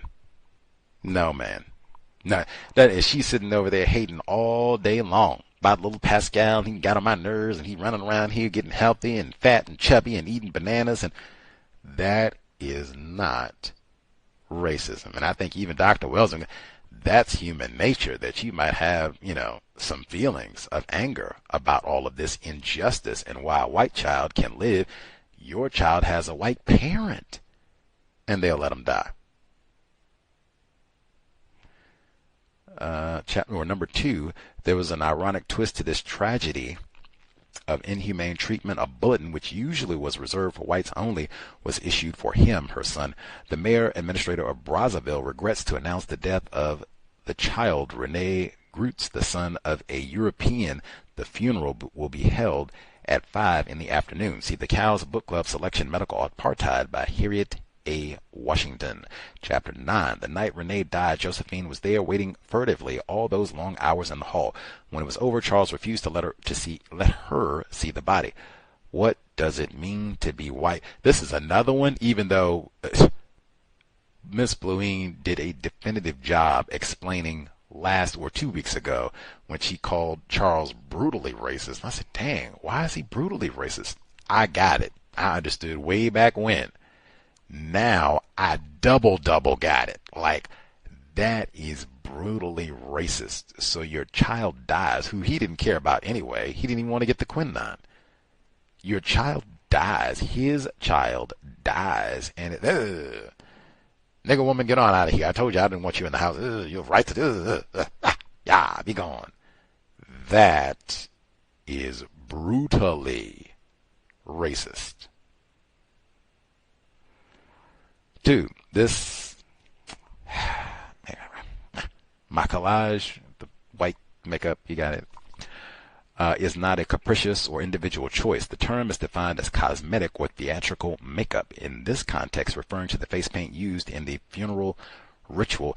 I just think this is significant because it's very rare. It reminds me of 2000 Seasons, i.e. Kwei Arma, and that would, I think, be 2 times African authors, different so-called regions. I forgot which specific country is i.e. Kwei Arma, although I don't think it's the Congo. But those 2 African authors, he also associated death and some of the rituals in that part of the world with the color white. I said, that's rare because most of the times you do not hear for the funeral, it's black, black suit and black colors, mourning and all that. Sometimes they have a black ribbon, but that is not the case. The continent, the color white, 2 times around that we've heard associated with death. 3. In Europe, a widow is regarded as dignified if she does not weep before the body of her loved one at the funeral. The African concept of life through the bodies that we manifest our life, which to us is our feelings. The lack of feeling may explain why they can't observe and perform the most unspeakable, acts of violence without empathy. For sure. And I even think a part of that is separation. I mean, hey, some of this is good riddance. I didn't really, care about that. But I mean, with regards to children, someone has been known to say white people do not care about children. That notwithstanding, I mean, you see a lot of squabbling and bickering about inheritance and all the rest of it, where we didn't really get along that tough anyway. So, oh well, we will go get a beer. Let's go get a beer. Sit up here and moan and wail and cry like we weren't even tough like that. We just told racist jokes from time to time. What does it mean to be white, man? Let's see. 4. It was not a marriage of love. I was never claimed. Have never claimed that it was. It was a marriage of reason. I saw no other chance for my daughter's future. Seems like our lives comprise a series of choosing between the lesser of two evils. Hey, man, that's Tuesday metaphor. Gotta get right for the election. I don't, even to a degree, I can somewhat grasp what she's saying. If the choice is, hey, I've just watched my child die in my arms here, can't even get the quinine. If we can get to France, maybe our daughter can go to school, get access to a hospital on a regular basis, get access to food on a regular basis, maybe she'll have a better prospect in life than stand here where, she might not even live past 5. Anything, it's not going to be any medical assistance or anything like that. I can understand the logic in a choice like that. Just, man, that's got to be attached to, I got to be in a tragic arrangement in order for my child to do better. Child even has to have a white father for them to do better. And some of this is, she got that French passport because she has a white parent. So, that's what all this is contingent upon. Rape. Man. 10. Some of this even sounds like the same choices that we've heard other people make on the plantation in different parts of the world. Yes. It's kind of familiar. Yes. Painfully so. 10. I understand at last that it was no longer a matter of my own malign fate, but a system of evil whose tentacles reached into every phase of African life. This seems like an accurate metaphor, aka all areas of people activity. For sure. 2. The colonial system designed to recognize human values, created to ravage the country, make beasts of burden of its people. I should make clear that not all Europeans involved in the colonial system were to be detested. There were those who were good people. They were only a very small part of the whole. Usually there was an ulterior motive. We are so uniformly trained to say, not all white people are racist, white supremacist. And I think in this context that this is not a place with lots of white people. Global minority at this time, it's like a handful, literally, of people classified as white in this part of the world, and it's still, well, not all of them. Well, it's like 50 white people, so I don't know. You think Ted is not racist? What? And even she are not to be detested. Like she's saying, some of these folks, well, they might participate in the system, and they might make sure you don't get no medication and all that, but they know it's messed up what they're doing. What? Woo. I've heard this in the 21st century almost verbatim many times, even from Cow's listeners. Let's see. Winter in France, 1946. Clockards died in the streets. Clockards defined as a beggar or tramp. Jesus. I did check, and it did seem, I know specifically February 1946, it seemed like they had a really high level of snow in France. So, yeah, it would seem like it would be kind of, I can't even imagine if you come from the continent where you've probably never even seen snow to France, and they have a month with historic levels of snow. Like, whether or not that would be in my choice too, like, WTH, for real? What? Oh my God. All these, I'm piled up with all these racists and the snow, and this place is in ruins from World War II. Like, oh my God. Ugh. Out of the frying pan and into the fire. We can't win, man. Let's see. 4. I did not fall in love with a white man. I fell in love with Andrée Blouin, which is the name of the white man. She just adds an extra E to her name. All my life I have been trapped by racism. Why should my heart turn now toward that which had so often made me suffer? Often seems like every white man you called love treated you horribly, and you married someone that you characterized seemingly as 100% pure racist. The confusion of it all. A string of tragic arrangements. Absolutely. And even that phrase, fall in love, that right there, what I said, replace white supremacy with love. Fuller say love and justice are one and the same. We don't have love. We don't have justice. So you didn't fall in love with this white man. I'm looking for someone with, maybe this will be a white fella kind enough. My child gets sick and we need the quinine. They'll get it without me having to beg and cause a ruckus in public and all that. Maybe this will be a white man who doesn't sink hooks into the skulls of black people because he's frustrated. Maybe this will be a white man who will let my black my black mother come into the house without cursing her. Maybe. Make things a little easier for my daughter and me. Maybe. Come on, man. That's not falling in love because he's cool. That's, hey, man, system of white supremacy, racism. I'm trying to make logical choices for my daughter. White man. Got it. Love ain't got nothing to do with this. 5.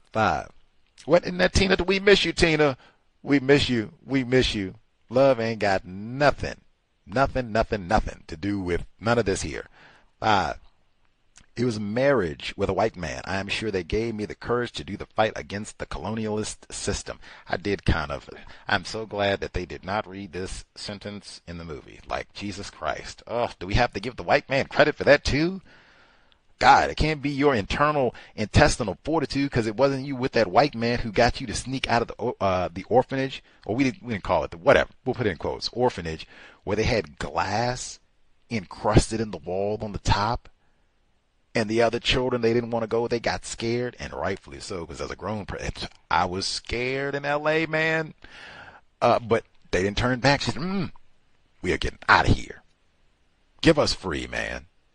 That wasn't because she was with no white man. Seemed like she was born with some fortitude. But no, I got the courage because I was with that white man. Oh, I could throw up. Victims guaranteed qualified, but I'm glad that wasn't in the movie. Friends who married colored men remain stuck in their humiliating resignation. Oh, this was such a... Is it Leroy's fault? Is Leroy's fault? Are you serious? Oh, never courted or asked in marriage by a black man, and that was by design. She told us, I thought eloquently, that they said, whoa. We don't let no high yellow woman, you don't go around here and get no Congolese man and get them thinking all uppity and whoa. We got to crush all of that ambition. You are supposed to be a concubine for a white man. That's what her mom told her, to marry a white man and then turn around. No black dude wanted, what? They might have had laws against that, real talk, where if you are a dark complexion dude, look like Patrice Lumumba, you might get the chakot. Uppity nigga, you don't talk our concubine, let's get chakot. No, but even I had double pause on it because didn't she tell us eloquently and with lots of detail that it was a black dude who tried to marry her mom? Back up, Leroy. Nah. And she dissed him. She said he was nice. He didn't mistreat her. Really kind, humble, immaculately dressed, clean, wore white all the time. He was pressed. Nah, I'm good. Back up on it. Didn't she tell us that? Come on, man. This was a really tough section. Like, oh, my God. We got the sexist in the midst of all this. No count sexist, patriarchal black dudes. I had to get me a white man to get the fortitude to... Oh, we gonna get rid of Leroy. If we just get rid of Leroy, everything is possible. Let's see. Never occurred to ask my ways were not those that would attract an ordinary. Oh my God. I'm so, us ordinary black dudes just mess everything up. Jesus Christ. Curse all the ordinary black dudes ever. docile, long-suffering wife. I don't blame black men that treat their wives the way whites treated them and show a little respect. Oh, my God. The man, not race, class, genre, and the dilemmas of black men. He said that. The black men matter. That's all we do. Oh, well, Charles Kurtz is hanging hooks in the skulls of black dudes and getting all the concubines. So I'm going to do the same thing. That's all black manhood is. Go around and impersonate white men who hate black males, incidentally. That's the total. Okay. Gotcha. Listener writes, interesting take by the author regarding black men. VGQ. Joseph Malalu. That's his name. Thank you, because his name wasn't Leroy. Joseph Malalu. Josephine's black husband treated her well, and she kicked him to the curb. I guess she said the same thing. I can't be a strong colonialist figure with no Joseph. Get on out of here, Joe. I need me a white man to get my act together and stride right against it. Oh, I could throw up. I could throw up. I could throw up. Black men saved her from the dogs. That's right, man. That's right, the boys. When she went in there arguing about the price of the dress, man, then it said, well, I'm being a man, and a man, you smack a woman around. You don't treat her, I'm a man. That's what the white man do. Something. They didn't do that. They didn't do that, man. Patrice Lumumba didn't do that either. Oh, my God. Up until this point, it seems like white men have done nothing but abuse her. Facts. And sat around and watched her child die. Guess we shall see what happens with Andrée. And so Andrée is the same name as another white man that she marries eventually. That part did stick in my like, woo. Most of what we've heard about black dudes in this book is just them getting abused. Picked up and dropped on their head. Remember, she keeps talking about she sees gangs of black dudes where they're in chains and locked up and all this. Like, oh my God, what is going on? I even said, man, if she had been a black dude, we wouldn't be reading nothing about this. Jiminy. Black male privilege, universal. Number 6. Somehow Andrée Blouin escaped the colonialist mentality. We didn't get that far. Pause right there. That'll be a great stop point, and we will resume. All right. Grab if you got leftover Snickers, you can turn your light off. Grab your Snickers. Grab your candy corn, Tootsie Pops. They had vegan gummy bears on the plane. I ate as many as I could. They were so tasty. They were made in Santa Monica. I said, I got pictures while I was in Santa Monica on the trip. Get all of your treats and snacks. You can munch away as we listen to the second audio segment. Andrée Blouin. We'll see if we got more these ordinary black dudes imitating white patriarchy in the Congo as we listen. My Country, Africa, Katherine Massey Book Club, audio segment number 2. We made up, and when I left for Sagayri we parted with our usual embrace. But I was never to see my father again. We continued to correspond. He seemed in reasonably good health, considering his condition. 3 months later, shortly after writing us a long letter, he died, alone, on a train between Toulon and Marseilles. Perhaps I will never be able to fully integrate the meaning of Pierre Gerbalat in my life. But once in a while I find myself saying something or doing something in which I recognize myself as Gerbalat's daughter. And then, perhaps, I move a little closer to the truth. Toward the end of 1952, Andrée and I went to Paris. There, in the City Hall of the 17th Arrondissement, on November 19th, we were wed. It was a magical day when, wondrously out of season, it snowed. Amid the falling white flakes, we felt as if we were living a fairy tale. It was a gay wedding, a marriage of love. Andrée and I lived 7 years in Sagayri. There, on that barren, rocky hill that plunged down to the silvery, elegant Niger, some of the happiest days a human could live were spent. It was under the frail and rustic roof of my payote that I gave birth to 2 children, Patrick and Sylvian. When Patrick was born, he was a huge baby, 4 kilos and 900 centigrams. My God, how marvelous it is to make children out of one's love. My husband, who had been beside me throughout the delivery, disappeared. I was badly torn, the doctor was busy with me when suddenly it was asked by someone, "Where is Monsieur Blouin?" And then, "And where is the baby?" My husband had seized the child in its cloth, just as it was, the clamps were still attached to the umbilical cord, and plunged out of doors. Like a madman he was striding in the wind around the hermitage. A father. Father of a new boy. Sylvian was a big baby too, 4 kilos 700 centigrams. After each birth, swarms of friends came to our home the next day to celebrate with dances. Professionals, in beautiful costumes, laden with pearls, were among them. Leaping and chanting, in spontaneous lines and circles they danced to the tam-tam's rhythms for hours on end, to welcome the new children, and my heart danced with them. My days were the calm ones of mother-mistress-wife. There were servants to help me with the little ones. We had no major cares.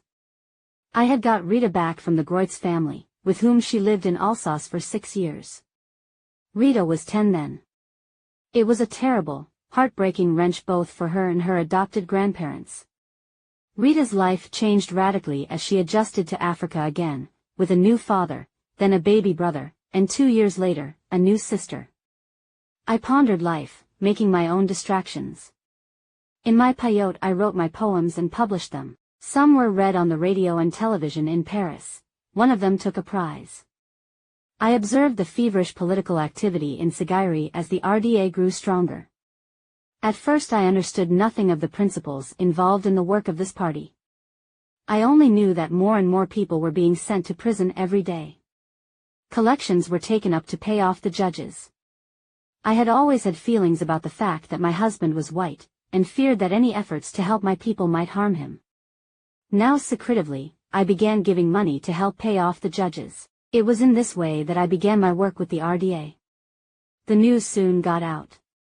Since almost no entertainment was available in our small town, I decided to put on a little show for Christmas of 1956, with the help of several friends of mixed blood. The proceeds would go to a charity for abandoned children. At that moment, the municipal campaign, which was preliminary to the one for the legislature, was in full swing and the atmosphere was strained. Although the presentation that I was staging was not political, the European community, which had found out about my support of the RDA, chose to believe that it was. A European man wrote obscenities on the bulletin announcing the program of the festivities. We found out who did it and Andrée demanded that the man abstain from coming to the event, in order to avoid a scene. The local administrator then gave us a note signed by all the Europeans in the community, including the missionaries, saying that, by common accord, they had decided not to be present at the show. Our audience was of Africans only. The evening was a success. After covering our expenses, I sent a modest money order of 22,000 francs to the head of the home for abandoned children in Dakar. Fate gave me 14 years in an orphanage for girls of mixed parentage, from which all my succeeding experiences seemed to derive. Although I did not know it, my fate was swerving in a new direction now. Chapter 12. Little Josephine, my own maman. My mother detested all my attempts to improve the lot of my people. Even in Bangui, when I fought for a change in the quinine law, she complained. "What you are doing will get you into serious trouble," she said bitterly. "This hard-headedness, this rebellion, it's not right. It will certainly turn out badly." Then she would begin to weep. "You'll be far from me when I die. Oh, why did I have such a daughter? I know you won't be there to bury me. Oh, come now, Maman V." I would try to comfort her. "Wherever you are, you have only to send for me. Now we have airplanes." I wanted my mother to visit us when we were in Zaire. Patrick was about 2 years old when I sent her a plane ticket for the trip. That visit produced a number of hilarious incidents involving my little mother, Josephine. First of all, when she found out how much the plane ticket cost, she was scandalized.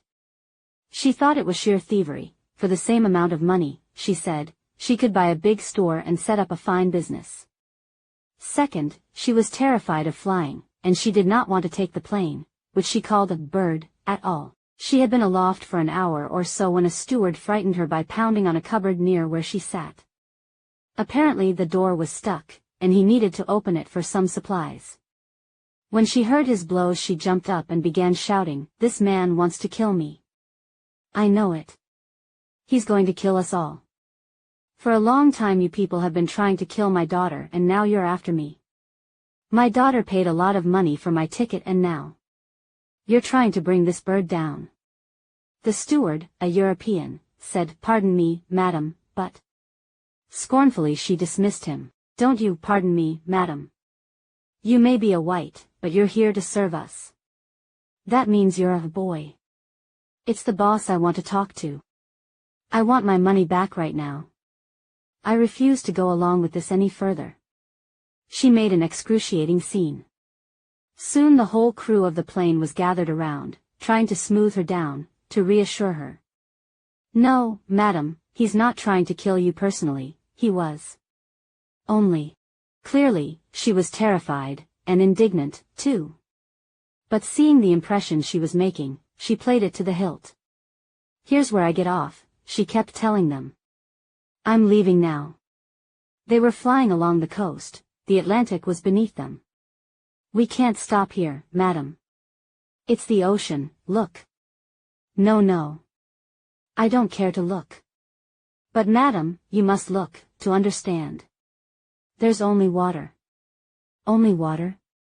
At that she went off, worse than ever. "Then what shall we do?" "Help." Soon they would stop in Dahomey, they promised her. Dahomey had a certain reality for her as she had lived there with her husband, Joseph Mialou, for a year. This news reassured her somewhat. At Cotonou, once inside the airport, she did not want to board the plane again when it came time to leave. Again the crew gathered around, pleading, cajoling her. On learning that the giant shrimps that are the specialty of Dahomey were her passion, they put in a special order for them. They were not on the menu, at the restaurant. "Trying to bribe me, are you?" she snorted when the grilled shrimps were brought. "I see what you're doing. You can't corrupt me." She refused to eat those fabulous shrimps. Refused. For nearly an hour the flight personnel worked on her. Finally she was persuaded that her daughter, who was waiting to meet her at the airport in Bamako, would be disappointed if she did not arrive. Reluctantly, at last, she boarded the plane. It was the captain of the plane who described the event when he delivered her to us at Bamako. Very politely he suggested that henceforth my little mother should take a boat or a train, anything but a plane. Our arrival at our home in Sigiri was another story. I saw that. My mother was terribly dissatisfied, disdainful, even. For one thing, the road from Bamako to Sigiri of several hundred kilometers was little more than a trail. It was full of holes and seemed to go on forever. For Josephine, the experience of being in this new, dry country was very fatiguing. My life was so full of happiness then, I was never tired, but she would hardly speak to me. When we reached our home, the hermitage, overlooking the majestic Niger, and she saw my straw hut, she said, "What's that?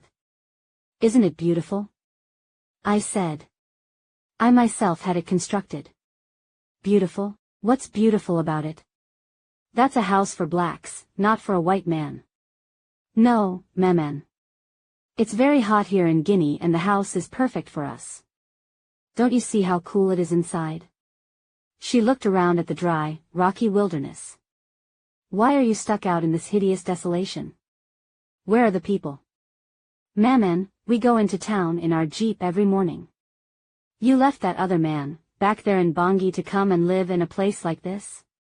"My daughter, what is the matter with you? He may not have been polite with me, that other one, but at least he kept you in a place that was a palace compared to this. How could you leave that fine house you built, and that big business?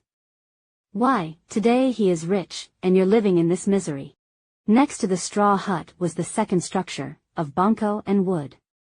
In Africa, the evening after the first rain of the rainy season, the termites make their nuptial flight. At sunset they pour out of their holes by the millions. This is an event for which everyone waits with joy in an African village. The women and girls get out all their baskets, buckets, and basins to catch the termites, after their wings fall. If a bucket with water is put under a light, in 5 minutes there are more termites in the bucket than water. The insects are toasted on a hot metal grill. In a few minutes they are cooked, no oil is needed, for each one is a little ball of grease. They are delicious. Sometimes women pound the cooked termites into a powder or paste that is mixed with other dishes, like gumbo, but mostly we ate them at once, like roasted peanuts. When my mother finished her hot bath after the trip, it was early evening. Just then the nuptial flight of the termites began. They had perforated many holes in the beams of our house and they came pouring out of these holes by the millions. The sky was blackened with them. It was beautiful, marvelous to see. Little Patrick was enchanted. He was running about, shouting. My mother snatched him up as if to protect him from the horror. Such things are not for him, she said, as if he should not be contaminated with such filth of the brush. At the same time that the termites fly, dozens of big scorpions, 10 or 15 centimeters long, come out of their holes among the rocks by the dozen. They are black and drag themselves with a scraping noise, like a crab. My mother wasn't thrilled to see them either. She looked at me with disdain. You, the daughter of Gerbalat. I can't believe it. I was spellbound, watching the soaring, humming flight. Maman, can't you see how beautiful it is? How could one not love those termites? One did not think of what they destroyed as one watched their flight. This fabulous coupling in the air, one night of love, before they lost their wings. Their wings falling to one side, themselves to another, linked until death in love. It was extraordinary. I tried to make my mother see the beauty of the act, this exaltation of love. But all she could think of was that a white man had dared to install her daughter in a house full of termites. It was an insult. Worse yet, I seemed happy. Certainly, you have come under the spell of a fetishist, she pronounced. Nothing else could explain it. My little mother, Josephine, stayed with us for a year. In spite of all my husband did for her, she never really forgave Andrée Blouin for the way he treated her daughter. She could not accept that the man I had chosen dared to install his loved one so far from town, out there in that godforsaken place, under a straw roof. She simply could not stand it. The whites have nice cars, now, she said scornfully. And look at you. I have my Jeep, maman. It suits me fine. A Jeep, my daughter, is for a soldier in the army. It is not for you, or for a white man who is an engineer. But maman, the roads are very bad, we go many places where a car couldn't go. We go hunting in the desert. She never could understand what possessed me to settle for so little. When I go home I'll never tell the family that you are living in a straw hut. Not for anything. They would laugh at me. Why, my sisters have married white men who, even if they are Portuguese, live in decent houses. And you say you constructed that grass hut? Yes. And before it was put up, where did you sleep? There, in the courtyard. Better and better. I will certainly see my fetishist when I go home. You are not in your right mind. Often I laughed at her obsession with these childish, materialistic details. But sometimes I found it sordid, it hurt me and I cried. She would never be a real, adult woman, I thought, as long as she was stuck in these foolish notions. She herself had built and lived in a straw hut with her Gerbalat. But for her he was the great Gerbalat, the elephant hunter and entrepreneur, the man who owned boats, made teams of black men scurry around like ants, and sent trucks roaring into the countryside, her white. He was a real governor, and this was what she wanted for me. My mother's room was next to ours. One day, as my husband came out of our room, he passed through hers. The floor was of cement over wooden planks. Because termites had devoured the planking beneath, his weight broke through the thin layer of cement and his foot went through, up to his knee. He struggled awkwardly to extricate himself. When he finally withdrew his leg, it was encrusted with thousands of white termites. My mother was there, at ease on her bed.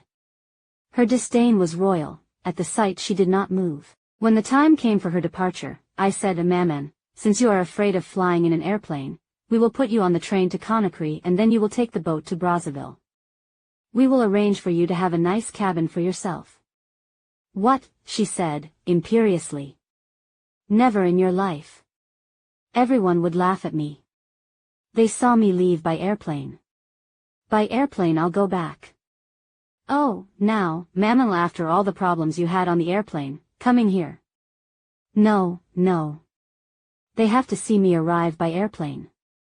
My husband took his pipe out of his mouth and rolled his eyes. Honestly, Andrée, your mother. So we worked it out this way. At Cancan we put her on the train for Conakry, where she took the boat, with a cabin of her own, to Douala. There she boarded a plane to Bangui. Thus family and friends would see her arrive properly. In fact, she gave me a list of people to write to and advise of her arrival so that they could go to the airport and watch for her themselves, as she stepped off the plane. It was a real piece de theater. But even at Cancan she provided us with one last memorable scene. On the platform at the train station my husband struck up an acquaintance with another engineer. His wife appeared, and it was none other than Henriette. We had just put Josephine on the train. From her place at the window she recognized Henriette. Furious, she at once began to shout. I know you, you horrible white woman. You're the one who took my white man from me. Don't think you're going to get away with it. The train began to move. I'll fix you, just let me get my hands on you, you miserable. As the train bore her away, Josephine was still vociferating out the window at the woman who had taken her white man 37 years earlier. That was my little mother. I guard those memories, like treasures, deep within me. From her point of view I totally ruined my life. First of all, I worked as no one should be permitted to do, sewing day and night. Then I refused the governors I could have had, especially the one with the chauffeur and the big bottle of lavender toilet water. I heard about him for years. And finally, supreme injury, I lived with this character in a house of straw and termites, far from town. The deepest differences between us, never really discussed, were political. You're fighting like a man, she complained. Why? Why do you fight for those black people? You're the daughter of a white man. Those things don't concern you. This dreadful naivete exasperated me. And she was not the only one who thought like that. Such base ideas infected blacks everywhere. There was so much to combat, so much educating to do, beginning in our own homes. When she said such things, I felt discouraged. How would we ever succeed? Although I found her point of view childish, I understand her perfectly when I look at my life through her eyes. I can reproach her for nothing. Really, I find nothing in her to reproach. She wanted the best for me. She had not been prepared for the kind of life I had to confront, the kind of life I chose. My options. She found them stupid. But then, how could she think differently? Although my mother is dead, for me she is very much alive. I still have dialogues with her that for me are extraordinary. In the morning when I waken, my first voice is for my mother. I call her, I ask her to accompany me in my day.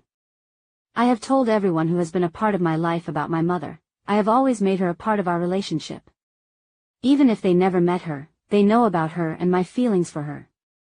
They know she still lives with me, and thus, in a relationship with me they are also in a relationship with her. I want everyone to love my mother. I want to make her loved. I want everyone to know what kind of a person she was and to know the tenderness I feel for the fragility of a being like her. I think that this love that I experience in my awareness of her derives from my role as her protector. She was so unequipped for life, so unconscious of many of its realities. They escaped her, as they do many Africans. Whatever was painful she lived only for a moment. Then she forgot it, thrust it aside in some riotous new joy, usually associated with her family. She made life live. She was constantly surrounded by troops of children. There was usually a little one on her back. Although she had only one child, in her love of the young and of family, she was a real maman, the embodiment of the true mother spirit. Each morning I call my fragile, child-hearted little mother, in whom I see Africa itself, and each evening. No one can know what it means to me. Right up. Mommies, very important. Very important. Just got a teaspoon of that show-offism again, but whatever. Mommies, Very important. Number 2 dial, Katherine Massey, Book Club, 605-313-5164. The code 564943 pound. Press star 61 if you would like to participate. Star 61. Do not wait till the last minute. If you would like to join in, we are all done with the first part of the book, so we'll pick up next week. We will be on part 2, and there were lots of pictures in this portion of the book. I say again, one of many components that cannot be, at least at this point, replicated in an audiobook. They don't have pictures. And you can see her children, you can see Miss Blouin, you can see her white racist husbands, pictures of the continent, Congo specifically, lots of pictures. They have maps as well of where all of these places are, Brazzaville and all that, at this specific time during the 1930s and 40s. We're going through World War II as we make our way through the text. But check out that, even if it's just the flip throughs, and so you can see what she looks like. Her children, how pale they are, all of that. And you can see Charles, this brutal racist who puts hooks in people's skulls. See what he looks like as well. Okay, so let's see. I'll finish the email since we left off there. They were all ready to roll from last week. I'll get email number 1, and then we'll get other folks who dialed in and all that. Let's see. Finishing off email number 1. Somehow Andrée Blouin, white man, had escaped the colonialist mentality. This good-humored, could lean, a generous understanding, kindness to my mother, a white man and a high-ranking engineer at that, to shake a black's hand. Forgive me if I'm very suspicious of Saint Andre. Moreover, he seems much older than her in the pictures in the book. See, wonder what the age difference is. It seems so substantial with all of these dudes. You know, like starting out, she's like in her late teens, and with her mom, you know, they got these gargantuan 40 and 13, just gargantuan child rape age differences. And even, you know, if she's 20, 22, 23, 24, 25, whatever. You're a 22, 23-year-old non-white person, grew up in a quote-unquote orphanage. You didn't get to go to school or anything like that. You're a victim of racism. And then you got some white man. I've traveled the world. I'm 37, 38, been to school, know a couple languages, race soldier extraordinaire. Like, man, that ain't no love, man. Chapter 11. Andrée Blouin, mining gold, climate is scorching, 50,000 souls, weak, hungry, can kill blacks as well. Whites like this easygoing man, so this saintly white man made his money exploiting black Africans. Those gold mines, man, that is soundtrack to a coup d'etat, and they got even current books about that. I mean, just that's what you do. Go to the Congo, rape and pillage, torture some black people, and put them down in those holes. Now get that. Whatever you get, that uranium, get that gold, get that, you know, whatever it is that we got, these lithium batteries. Get down there, man, and hurry up, make it quick. I'm gonna take pictures while you're doing it too. Quick, got to put this on IG, man. Let's see. The Rassemblement Démocratique Africain, RDA, a political group in Guinea. Their leader was Sékou Touré, and he was campaigning to have Guinea cut free, to have no ties with France. Born in 1922, died in 1984, died in Cleveland, Ohio. He died at the Cleveland Clinic while being treated for heart disease. He was flown from Saudi Arabia while he was visiting to Cleveland. This was a period when the clinic was developing close, presumably financial ties with the Saudi royal family due to the Saudi king at the time undergoing treatment there. How about that? Number 3, our home, the Hermitage, was 4 kilometers from town, high on a lonely bluff above a majestic river, the Great Niger. Now, even that, white people always get the great spots, the great choice. The niggers, you all get to live down in the desert that's 8,000 kilometers from the river, no store, and they got the ants that come in from time to time, the locusts swoon and all that. We got the majestic view. Remember before she said, where I forget which white husband, he had mango trees in the house. Come on. The house had been built by Seguri businessmen as a weekend retreat. That's the little brothel spot for race soldiers to kick it. In the U.S., the Hermitage is the name of the slave plantation owned by 7th President Andrew Jackson. The term is defined as a secluded private retreat. No doubt. 4. I'd got Rita back from the Grits family with whom she lived in Alsace for 6 years. Rita was 10. Got too far. We'll stop there. Pick up there for next week. Let's see. Oh, we did get that. Sorry. Keep rolling. Page or number 5. She left her daughter with these white people that she barely knew for 6 years. Astounding. I guess the cycle of abandonment continues to a degree. Hey, she said, I'm doing the correct thing. I guess we could at least pick out one little bit of nuance. They might say, she thought this was, I'm doing the right thing, right? You don't want to be on the Congo and have my childhood eating clay bricks and getting parasites, right? And you don't get to go to school or learn anything except how to worship and serve white people. You want to go to school and make sure if you get sick, you can go to the doctor. So by her thinking, no, I'm trying to do something better. I'm trying to give my daughter a chance in life so she doesn't die like my son just did, But I mean, the abandonment, for sure. What can I say? 5. I decided to put on a little show for Christmas of 1956 with the help of several friends of mixed blood. The proceeds would go for charity for abandoned children. The European community, which had found out about my support of the RDA, chose to believe that it was.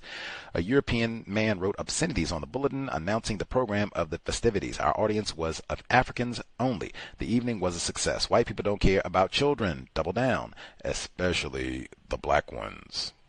For sure. 12. Mother detested all my attempts to improve the lot of my people. Even in Bangui, when I fought for a change in the quinine law, she complained, what you are doing will get you in serious trouble. Might be true, she said bitterly. This hard-headedness, this rebellion, it's not right. It will certainly turn out badly. Well, if soundtrack to Coup d'etat is accurate, she was right.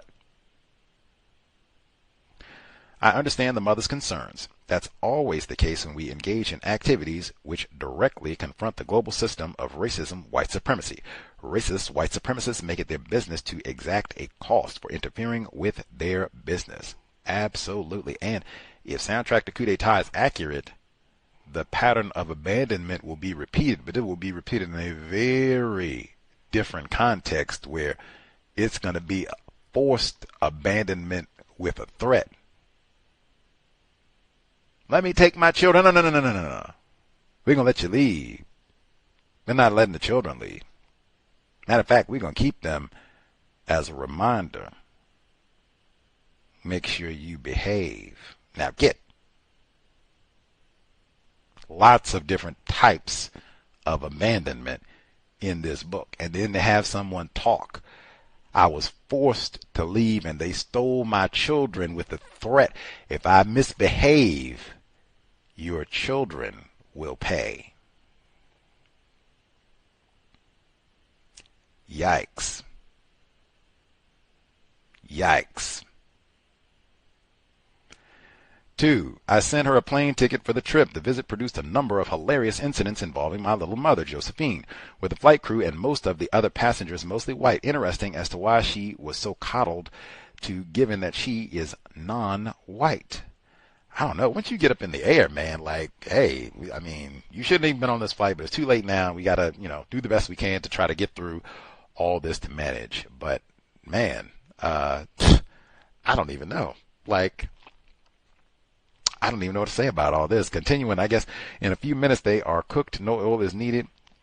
For each one is a little ball of grease. They are delicious. Sometimes women pound the cooked termites into a powder or paste that is mixed with other dishes like gumbo. Mostly we eat them at once like roasted peanuts. Termites are reportedly a rich source of protein and an excellent alternative to traditional animal proteins and 44 to 49% fat dry weight.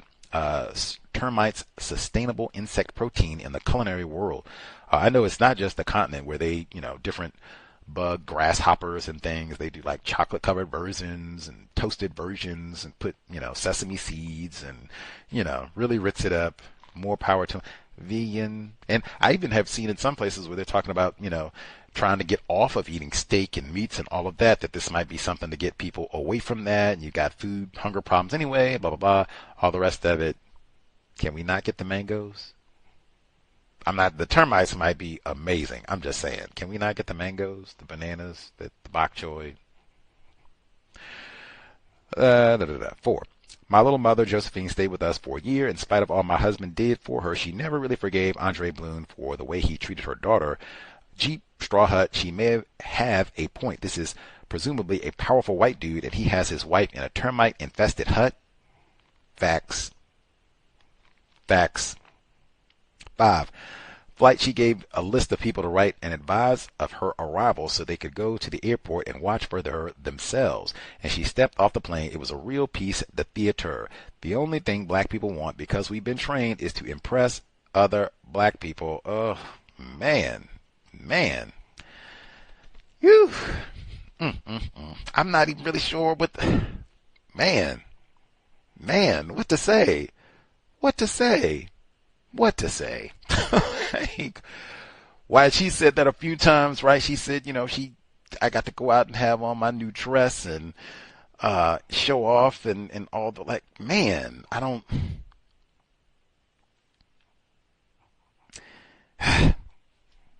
No showing off. I didn't go and pose and have a photo opportunity once I got off the plane in Los Angeles so people could see me and, ooh, look at that, I'm out hobnobbing. Get me one standing close to J-Lo. Give me one.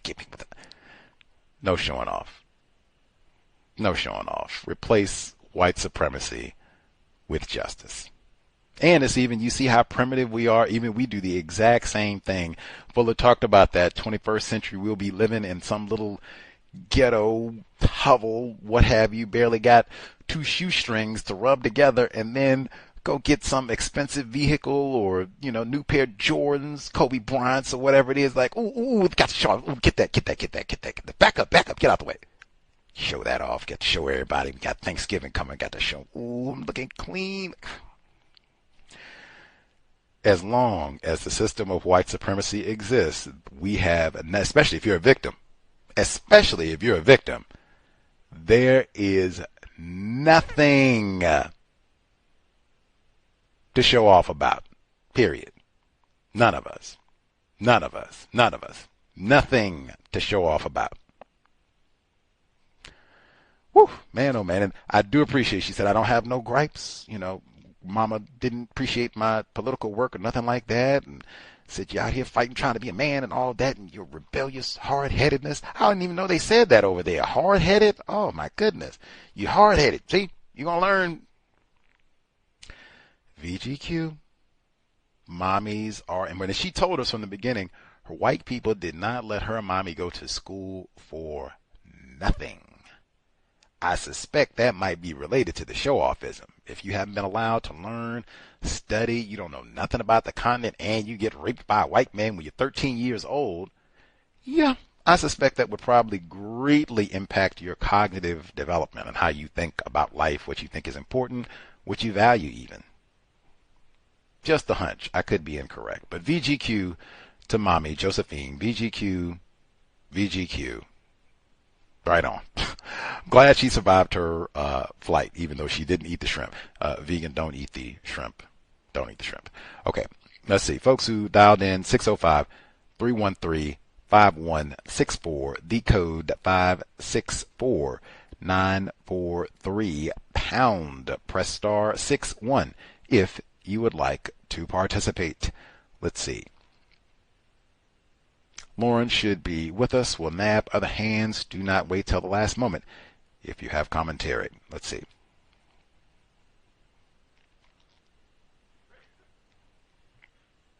May I be heard? Yes, ma'am. Okay. So I wanted to say something about the first session that I didn't comment on. And this was like when she goes to see her white dad, he's in the hospital, not doing too well, and she asked him for the 15,000 francs to pay her hotel bill until the other white man gets there. He won't give her the money. She gets really mad, says all the things she's been not saying for all those years. And he's like, well, I always guessed that you had a little bit of hatred in your heart for me, he said, shaking his head. And she said, not just a little. Then it said he had no one else whom he really cared for in France. I was the only person he had. I thought to myself, there's no evidence that Pierre Gerbelac cared about her at all. And if there is, y'all let me know, because I can't think of it. And also, it's possible that he didn't give her the money because he didn't have it. I don't think he was doing that well towards the end there. I thought his businesses failed and he didn't, have anyone. That's why he went to, didn't he stay with her for a little bit? Maybe I'm getting confused about that, but it's possible he didn't even have the money. So let me see. Oh, she said it was a gay wedding, a marriage of love, old-fashioned definition of gay. And she was talking about raising the money for the RDA. And she said, although the presentation that I was staging was not political, the European community, which had found out about my support of the RDA, chose to believe that it was. A European man wrote obscenities on the bulletin announcing the program of the festivities. We found out who did it, and Andrée demanded that the man abstain from coming to the event in order to avoid a scene.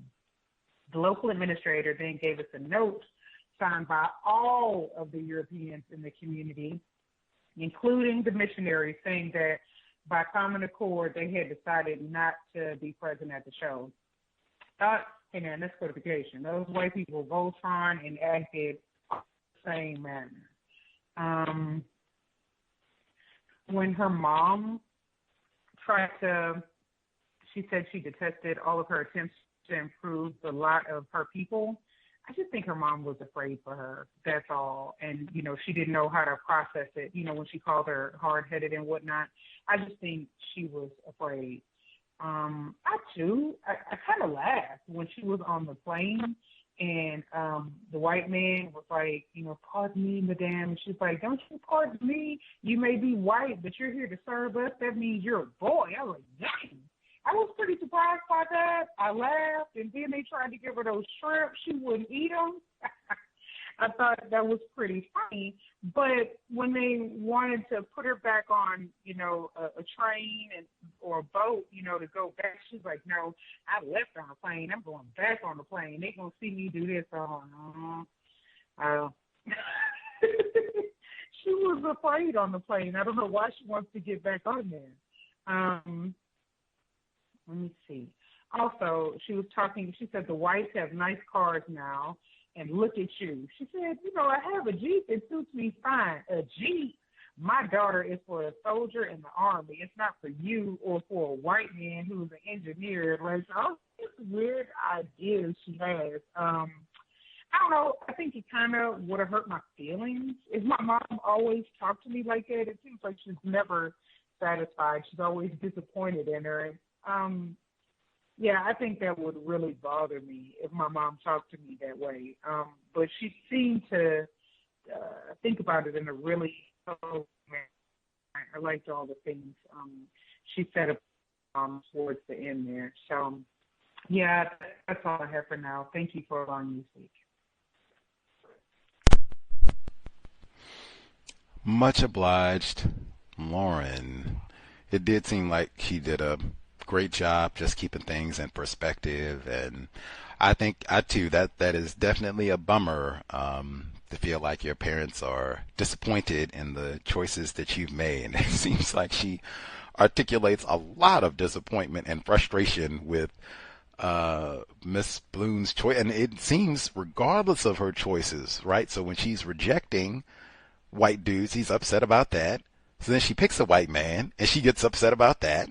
So then she picks a different white man. She's upset about the house that just man, she's trying to get the law fixed. At least when we get health care for the children, she's upset about that. Like, can't win. Can't win. Can't win. I don't know. I guess that you put that up with show-offism. Like, even if I'm afraid, it means more to me to impress other black people than being afraid on the plane. Dang. That show-off is powerful, I reckon. I don't know what else to say. Let's see. Specific tidbits from this week's text. I'm even go back to the first portion a little bit just because I don't think I got any of my notes from there. So I'll go back. Let's see.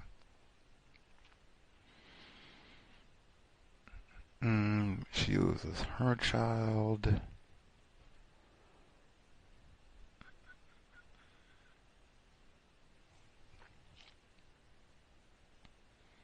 Okay. Chapter 9.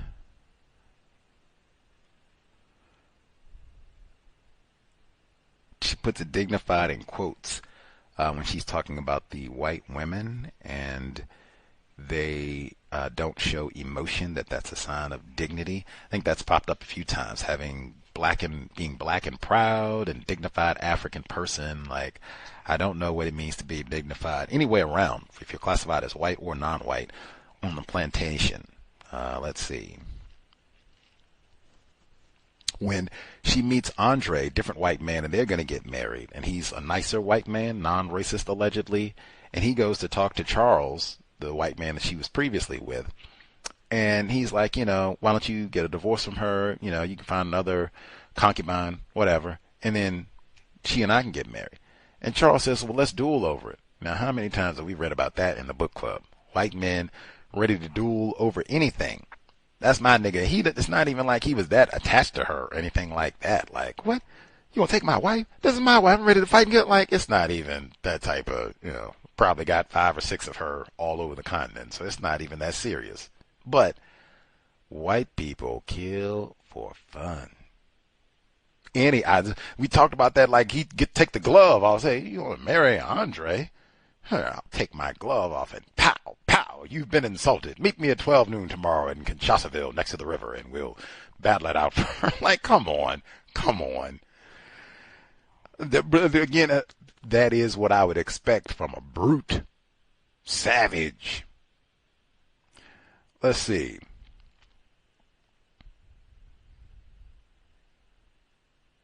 She wants to move Rita away from colonialism, and that move away is to France. Do what? Do what? I don't even... What? What? Confusion is lethal. I can't even explain that. Man, the racism in Mississippi is so bad, I got to move. Where you going? Toronto. What? It's no racism in Toronto? Who told you that? Ugh, the racism in Georgia is so bad, I got to move. Where you going? Australia. What? It's no racism in Australia? What? Who told you that? You find such a place. Oh my God, the racism in Los Angeles is so bad, I gotta go to... If you find the place that you can insert, let me know. We can wrap the cows up today. We'll all just move to... And she said France. I'm like, oh my God. They were booting niggers out for them. We already talked about that. Blah, blah, blah. Let's see. Chapter 10. The great love. Love is in this book, like, a lot. Way too many times. Replace white supremacy with love.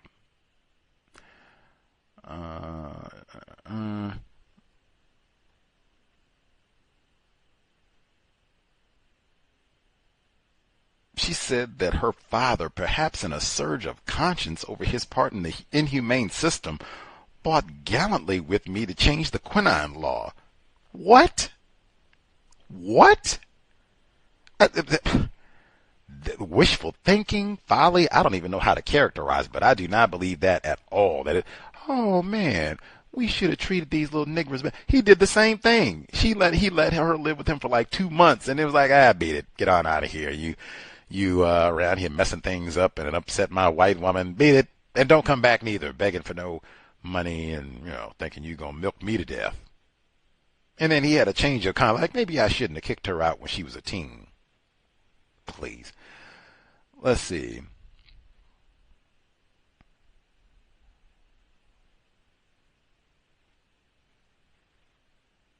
She says this, I changed my highlighter color. She says the good white people, so-called, they were only a very smart part of the whole. Dr. Kanban said that's statistically insignificant.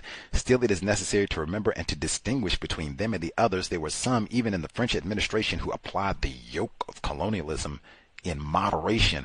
What does that mean?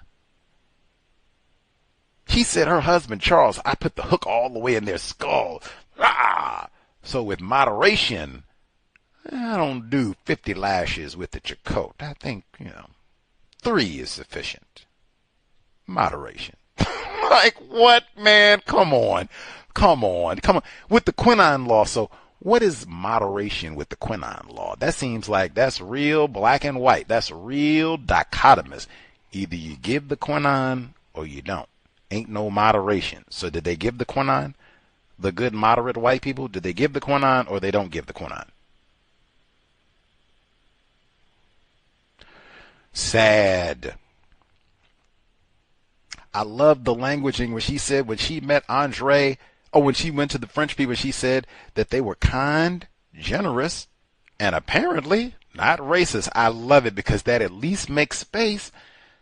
Maybe I'm not looking at this correctly. I think that's what it is. But she didn't just say they were kind, because that's not no qualifiers. They were generous. And apparently, now, it's conditional, might be off. They might have got me. They got you. Let's see. You already talked about the love that's in here too many times. I talked about that. She has the audacity. She said, not for me was the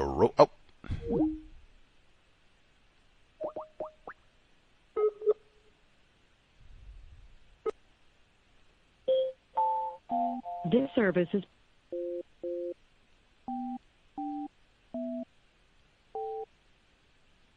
access code accepted. There are 4 participants in the conference.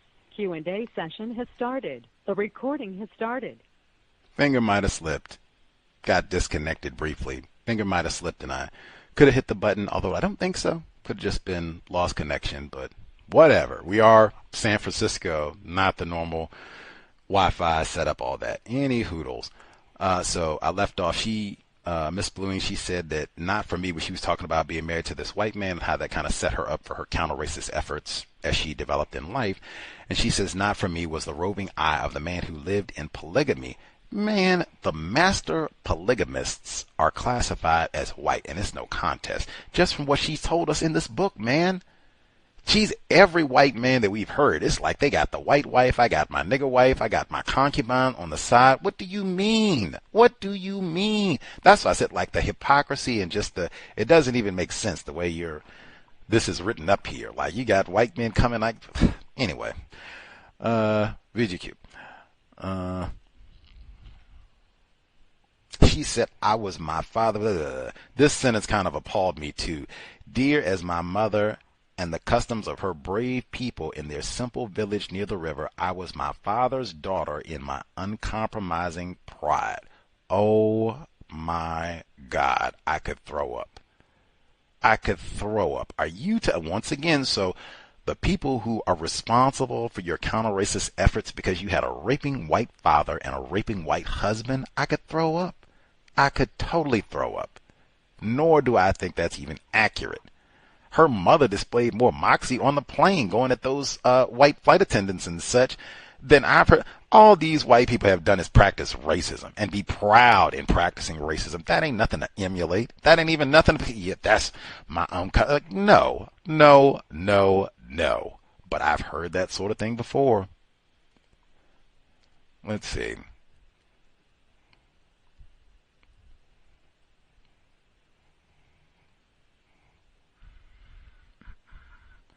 Andrée escaped the colonialist mentality. Don't know what that means, but I've heard that before.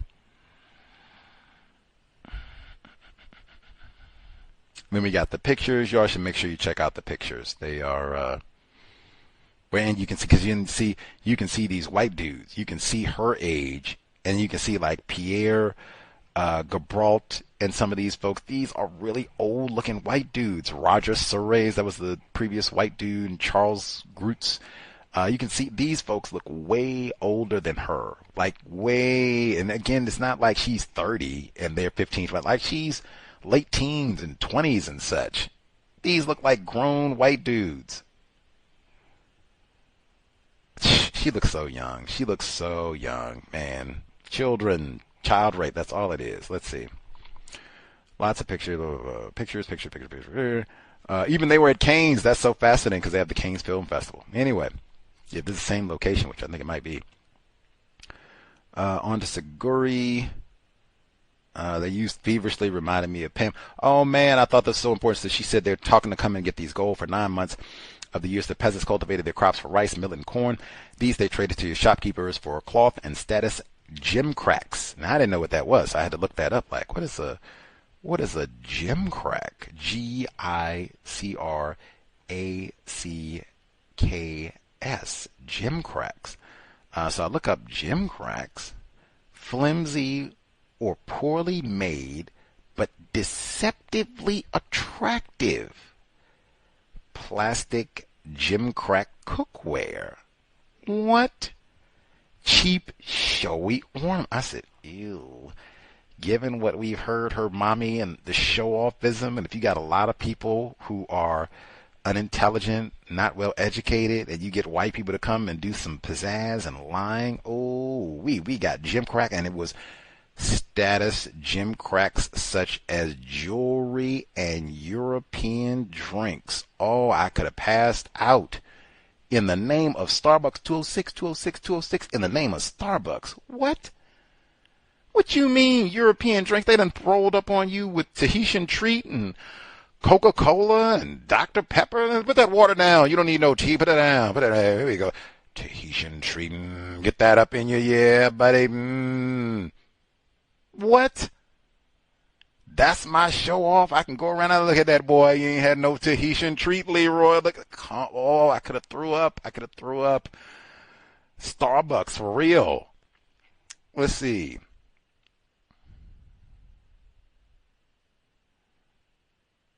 They had the horror stories about how their boys had joined the RDA. They're fighting for rights and all that. C.O.W.S.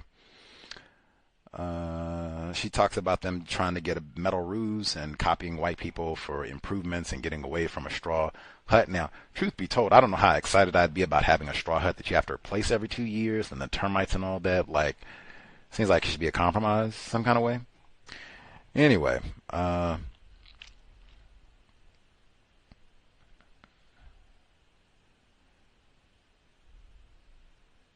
she said, I always had feelings about the fact that my husband was white and feared that any efforts to help my people might harm him. I don't even know how to process that, but divided loyalties. I would like to replace white supremacy with justice, but this white might cause my white husband problems, so I might have to hold back. What? What? Sad. Anything else?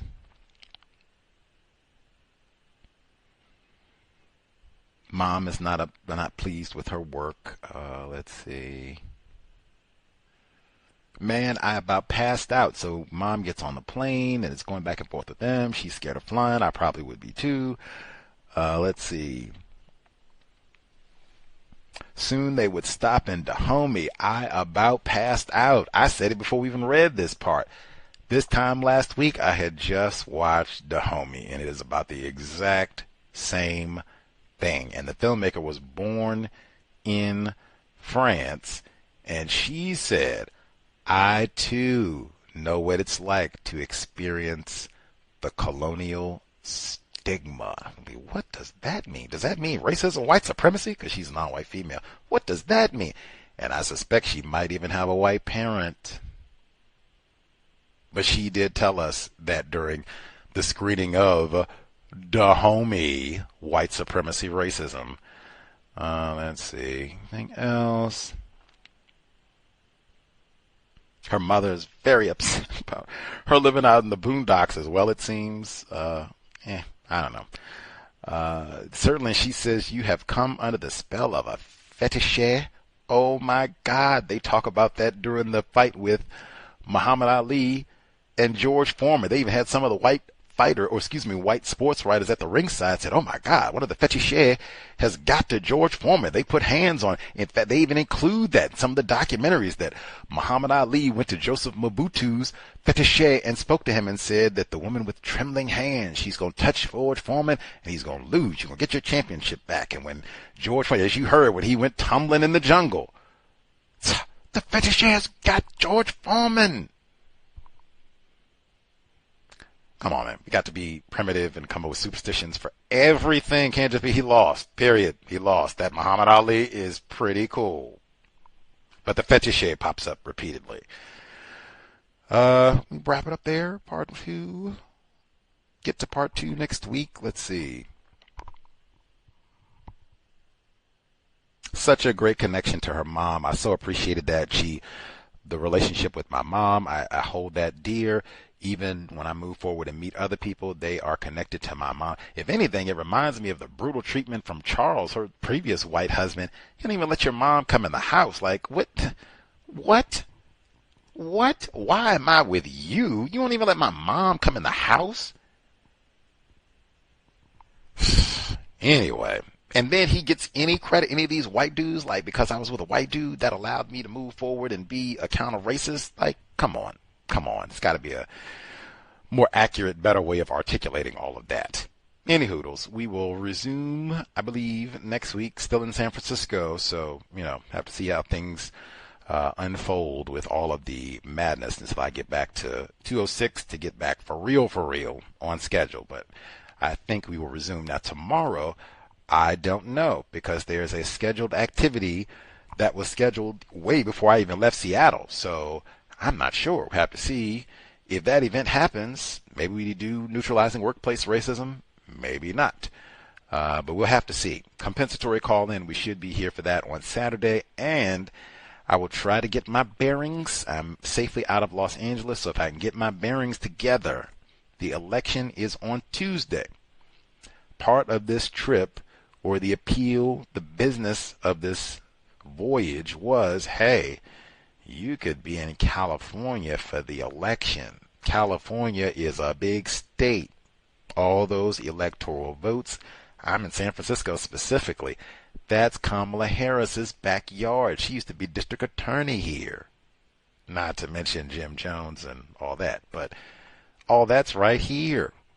Let's see what happens on Tuesday. Who's going to win this year thing? And then even see how they cover and talk about all this from the California perspective. So we should be broadcasting on Tuesday. I'd even thought about picking a spot to broadcast to see, what the response is in San Francisco, but I don't know. It's been so wacky. The best way to proceed may be get bottled water and to hide in my hotel room. Make sure they behave.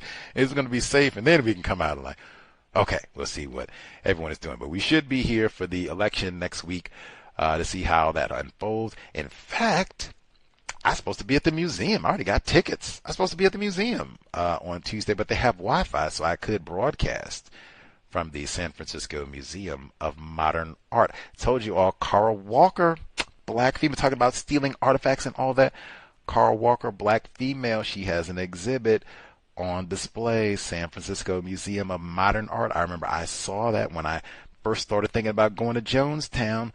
Bang, I can go see the exhibit. And then Carl Walker is supposed to be here in San Francisco to discuss the exhibit. So I get the double whammy because of when I timed the visit up. So lots to do. We'll try to make the most of the experience and just be grateful that I survived Los Angeles. Eternally grateful that I do not live in Los Angeles. Oh, I'm so thankful. I'm so thankful. I'm so thankful. That is the jungle, man. I don't want to hear nothing about no Congo or Amazon or nothing in Africa or South. The jungle is in L.A.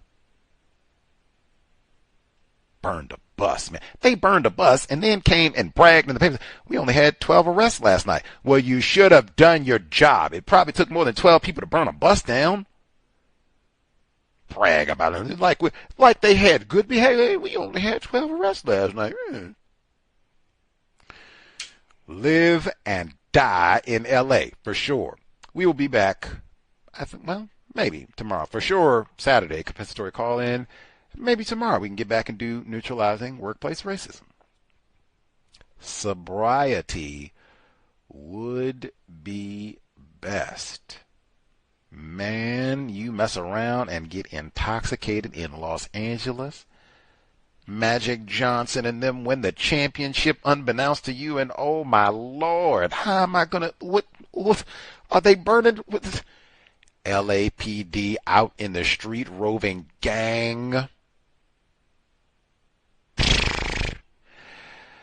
Never, never, never again. And you got to be sober because you might have to make, what I say, you might have to make life-saving choices. Being sober, brain working beautifully. Keep myself alive. Creator, we ask that you help us remain patient with other black people victims of white supremacy. We ask that you help us remain patient with ourselves. Remind us to demonstrate the highest levels of black self-respect at all times, in all places, each and every time we are in contact with another black person. It has been time. Replace white supremacy with justice immediately. No name calling. No name calling black people. No gossiping. No throwaway offspring. Mommies are important. Josephine, for sure. Man, no throwaway offspring. Cal signing out. Thanks all for tuning in. Nigga, you so brainwashed. I'm a victim, brother. No problem. You're a victim. Man, I'm a victim of 400 years of conditioning. Shut up. The man has programmed my conditioning. Mm-hmm. Even my conditioning has been conditioned.